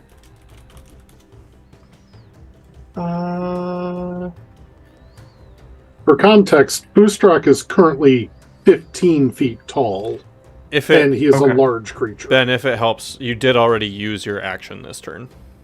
I'm hasted. Oh, that's right. Gargantuan creature is considered... A creature is considered gargantuan when they stand 32 to 64 feet tall. Holy shit. Such So it creatures would be... take up a 20 by 20 space. It would be feasible that he could reach the mirrors. Yeah, your head is at minimum 32 feet. Your arm is going to extend an extra many feet. Now, I don't know exactly where they're located on this map. The map... I literally could not find a map big enough to make this work. Okay. So for our purposes, the mirror is against the bottom of the map, and the edge of the Lake of Souls is against the top. Okay. Then instead, can he kind of push Vesper out of the way? Oh my god, he has to push Can they just stand underneath him? Yeah. You can step over them. Yeah, they're friendly. Cool. I'm going to stand right there. Instead of moving up, I'll let me put you in there. the back so we can see everybody. Okay. Yeah. Instead of moving towards him, I'll move there, and I am going to use my multi-attack to make 2 claw attacks on the mirror. Okay, go ahead and roll to hit. Okay. That's going to be a 27 to hit. That'll hit. It's an inanimate object.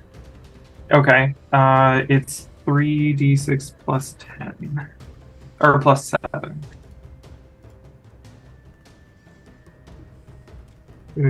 Honestly, you literally can't miss and roll unless you roll a natural 1.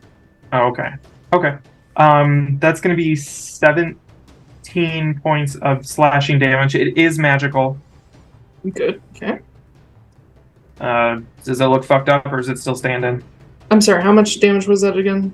17 slashing. 17. You take a tiny chip out of it.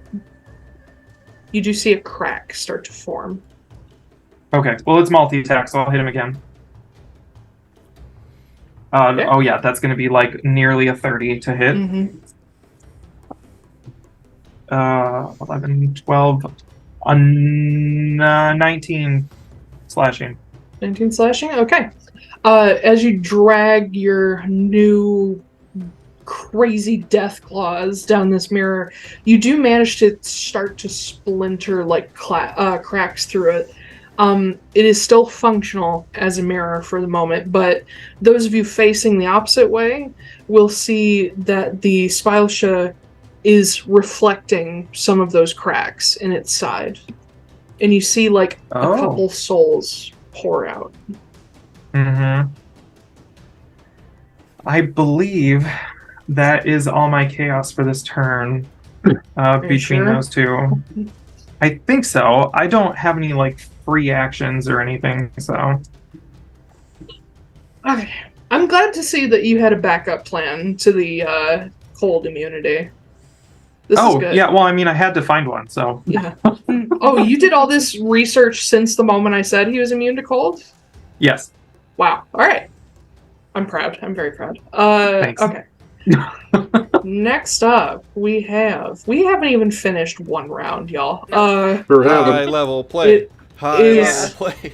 So much. Jasper gets to go. So Jasper, immediately upon seeing this titanic creature, if Kit will let him, will start climbing. Oh, sure. Yeah, go for it.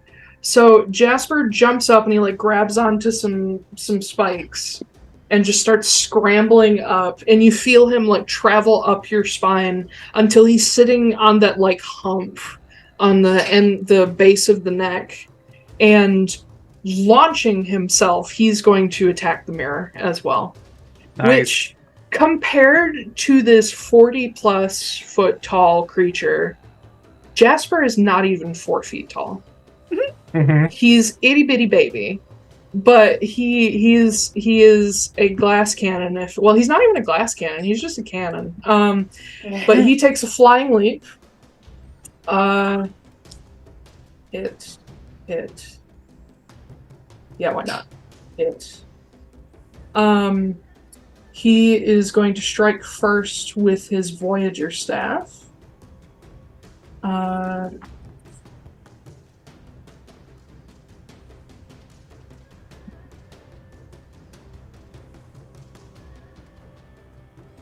All right. 3 blows. Got it.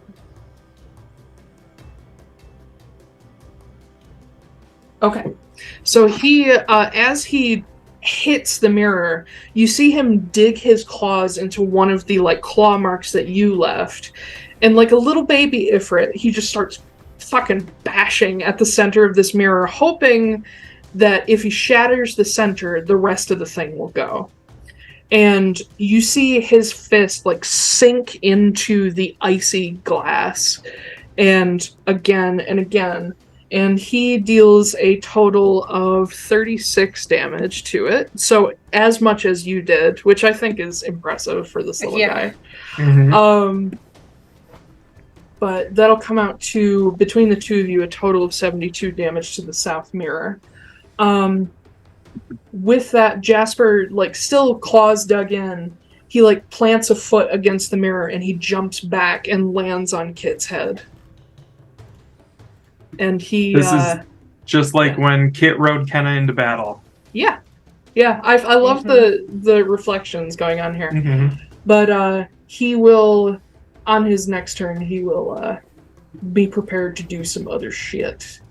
Is that it for Jasper? That's it for Jasper. Alright. That'll bring us to the last two things, the first of which is the Speilsjø itself.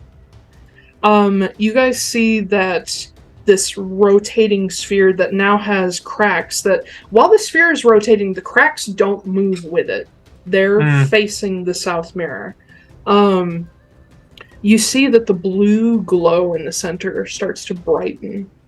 No. And I need to see how many people I can target. I need Kit, Vesper, and because he hit the mirror, Jasper, to all roll, what's the save? I need you to roll... What the fuck is... This doesn't make any sense. I did this wrong. Now, Wisdom Vesper, saves. Wisdom Vesper saves. is hidden.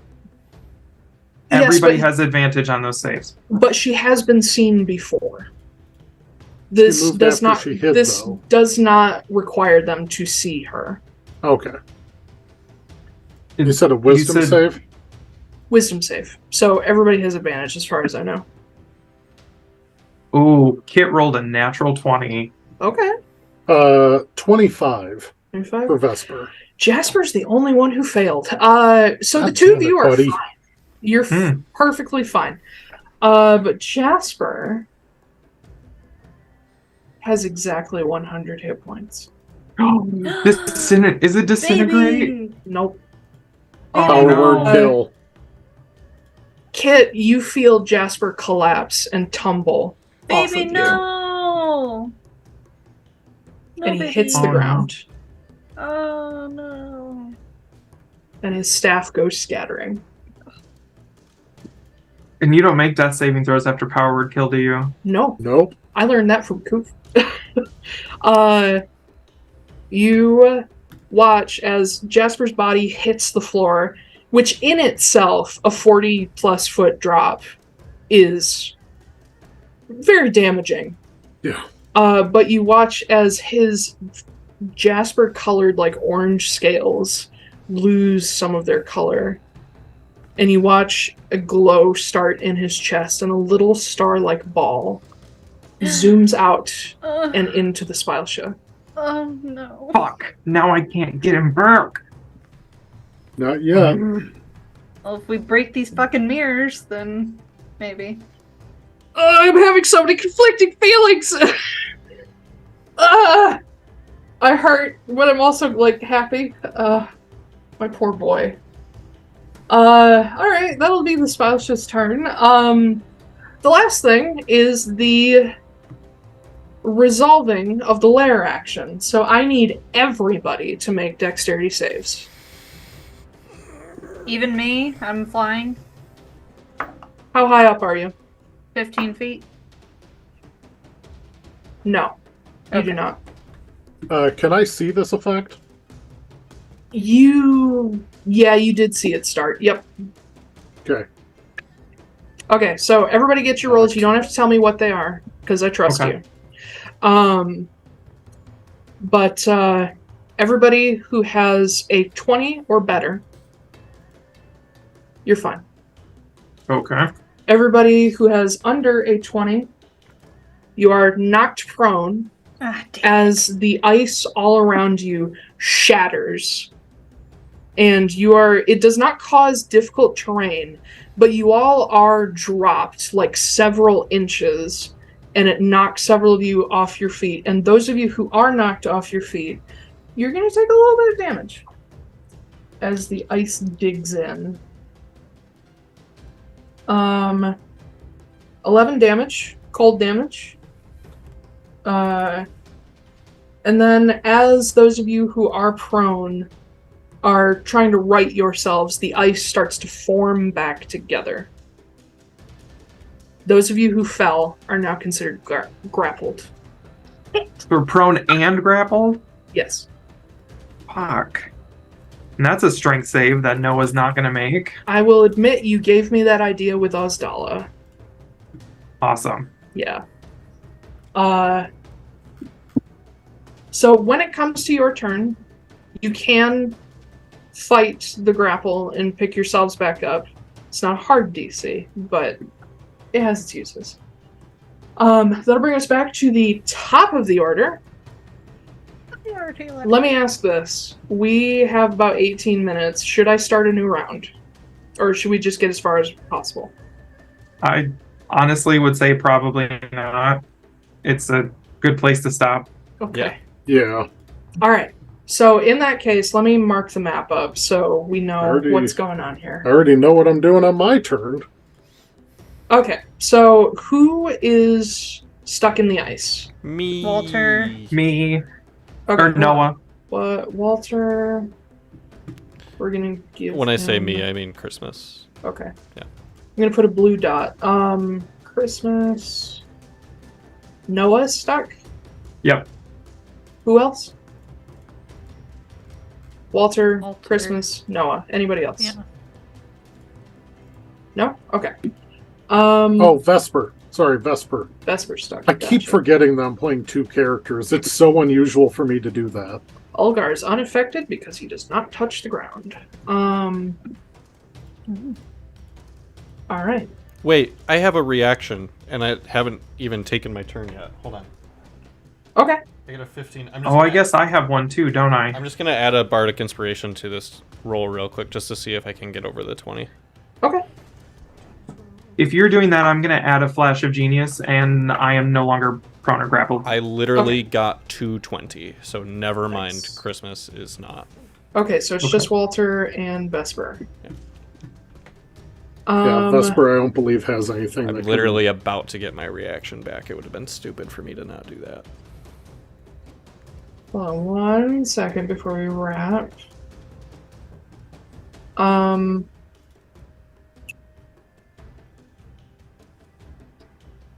Before we go, Olgar is going to take a legendary action.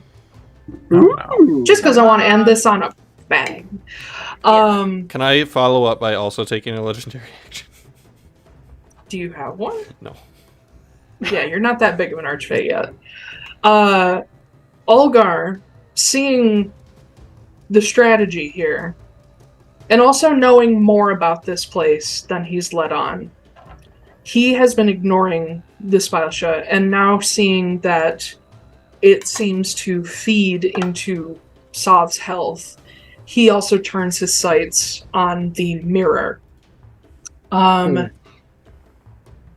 He takes his staff, and you see him like clench his fist around it, and the sort of red, fiery jet inside of it calms, and you see the mote of light that goes back and forth turn into a pebble, and it just rolls back and forth up and down the staff. And you see him once again holding out a hand. He sort of tenses his fingers, and you hear deep cracking come from underneath him as the ice splits and a piece of obsidian rises up about 10 feet tall, 5 feet across, just this sort of like marquise-shaped piece. And he just flicks a finger, and this giant piece goes at the south mirror. There's practically no way he can miss. And you see this spear of obsidian strike into the glass ice. And when it sticks, a roll of black mist starts to extend across the mirror as you realize this is a combination of two elements that he is very, very prolific with. And you see these black like veins extend, like flowing out like ink, and wherever they go, cracks start to follow, until the mirror is just blackened and opaque and begins to lose pieces. They just start to scatter down, like over Kit and Vesper, Christmas, Magda, Jasper, everybody who's right there. It is not fully broken yet, but you see what Olgar was going for, because when you look back, this entire side of the Speilsjø is black and cracking, and there are just souls leaking out in every direction. And the cracks that have formed are starting to be eaten away like acid as this necrotic damage rots ice because it is so powerful. But yeah, Nice. The Speilsjø, not looking good. South Mirror, just about broken. Jasper, dead. So with that little bit of Olgar still on your side for now, we will wrap today, and hopefully next time we're not so tense. Good luck with that. Yeah. Honestly, thus far, you guys are doing way better than I expected. I have done nothing, so thank you. I Yeah, appreciate same. that. I'm saying it's a collective. I've done a really good has job. literally done nothing. He Kit- raged, he Kit's giant done the best smited, job. didn't even attack. Olgar is doing pretty well, and Jasper Yeah. did good before he died, and Kit Kit's is doing great. Aside from that, we have done nothing.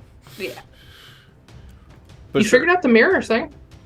that also was. I'm just gonna give that. Listen, do credit you to want Ben. me to just rescind the compliment and say Ben has done a good job? Yes. Okay, Ben's done a great job. I'm fine with that. But also, I was very impressed with some of your ideas, even though they didn't work, unfortunately. But you guys are doing good. It's not so bad. It'll be okay. It's just a game. Anyway, Jasper's dead. And I'm going to go cry about that for a while. But before I do... I'm glad I brought these diamonds. Yeah. Gotta get them out first. Yeah, I know. But yeah, let's all take a hot minute to just deep breath and chill. We're not playing next week. You got 2 weeks to recover from the initial blast. I mean, technically, we have 3 weeks because we're also not playing on the 1st. Oh. I wouldn't have started this fight if I would have realized. Whoopsie. Shit. All right, okay. Well, I took notes. Yeah. We'll be back in fucking April. Yep. But yeah, we'll be back on April 8th, and we will see if we can finish this in one more session, and then we have all our wrap-up stuff. I genuinely don't know if we'll be able to finish this in one more session. I'm fairly confident, but I don't know. I mean, we're down like 2 NPCs to like in the initiative order, so that helps. 3 if you count the Griffin. Whatever happens will go faster than it would have. Yeah. That's true. But anyway, thank you everybody for joining us. You can catch us on Twitch 11 a.m. Eastern on Saturdays and see VODs and podcasts the following Wednesdays on YouTube, Spotify, and other podcast platforms. Like I said, we're not going to be here on the 25th or the 1st, but we will continue on the 8th. I always fail to dismount. I think that's everything for the most part. Hopefully next time we have a victory. I'm genuinely rooting for you guys, but we'll see what happens. We'll find out. All right. Next time on Dragon Ball Z Abridged. Bye. Bye. Bye. Oh.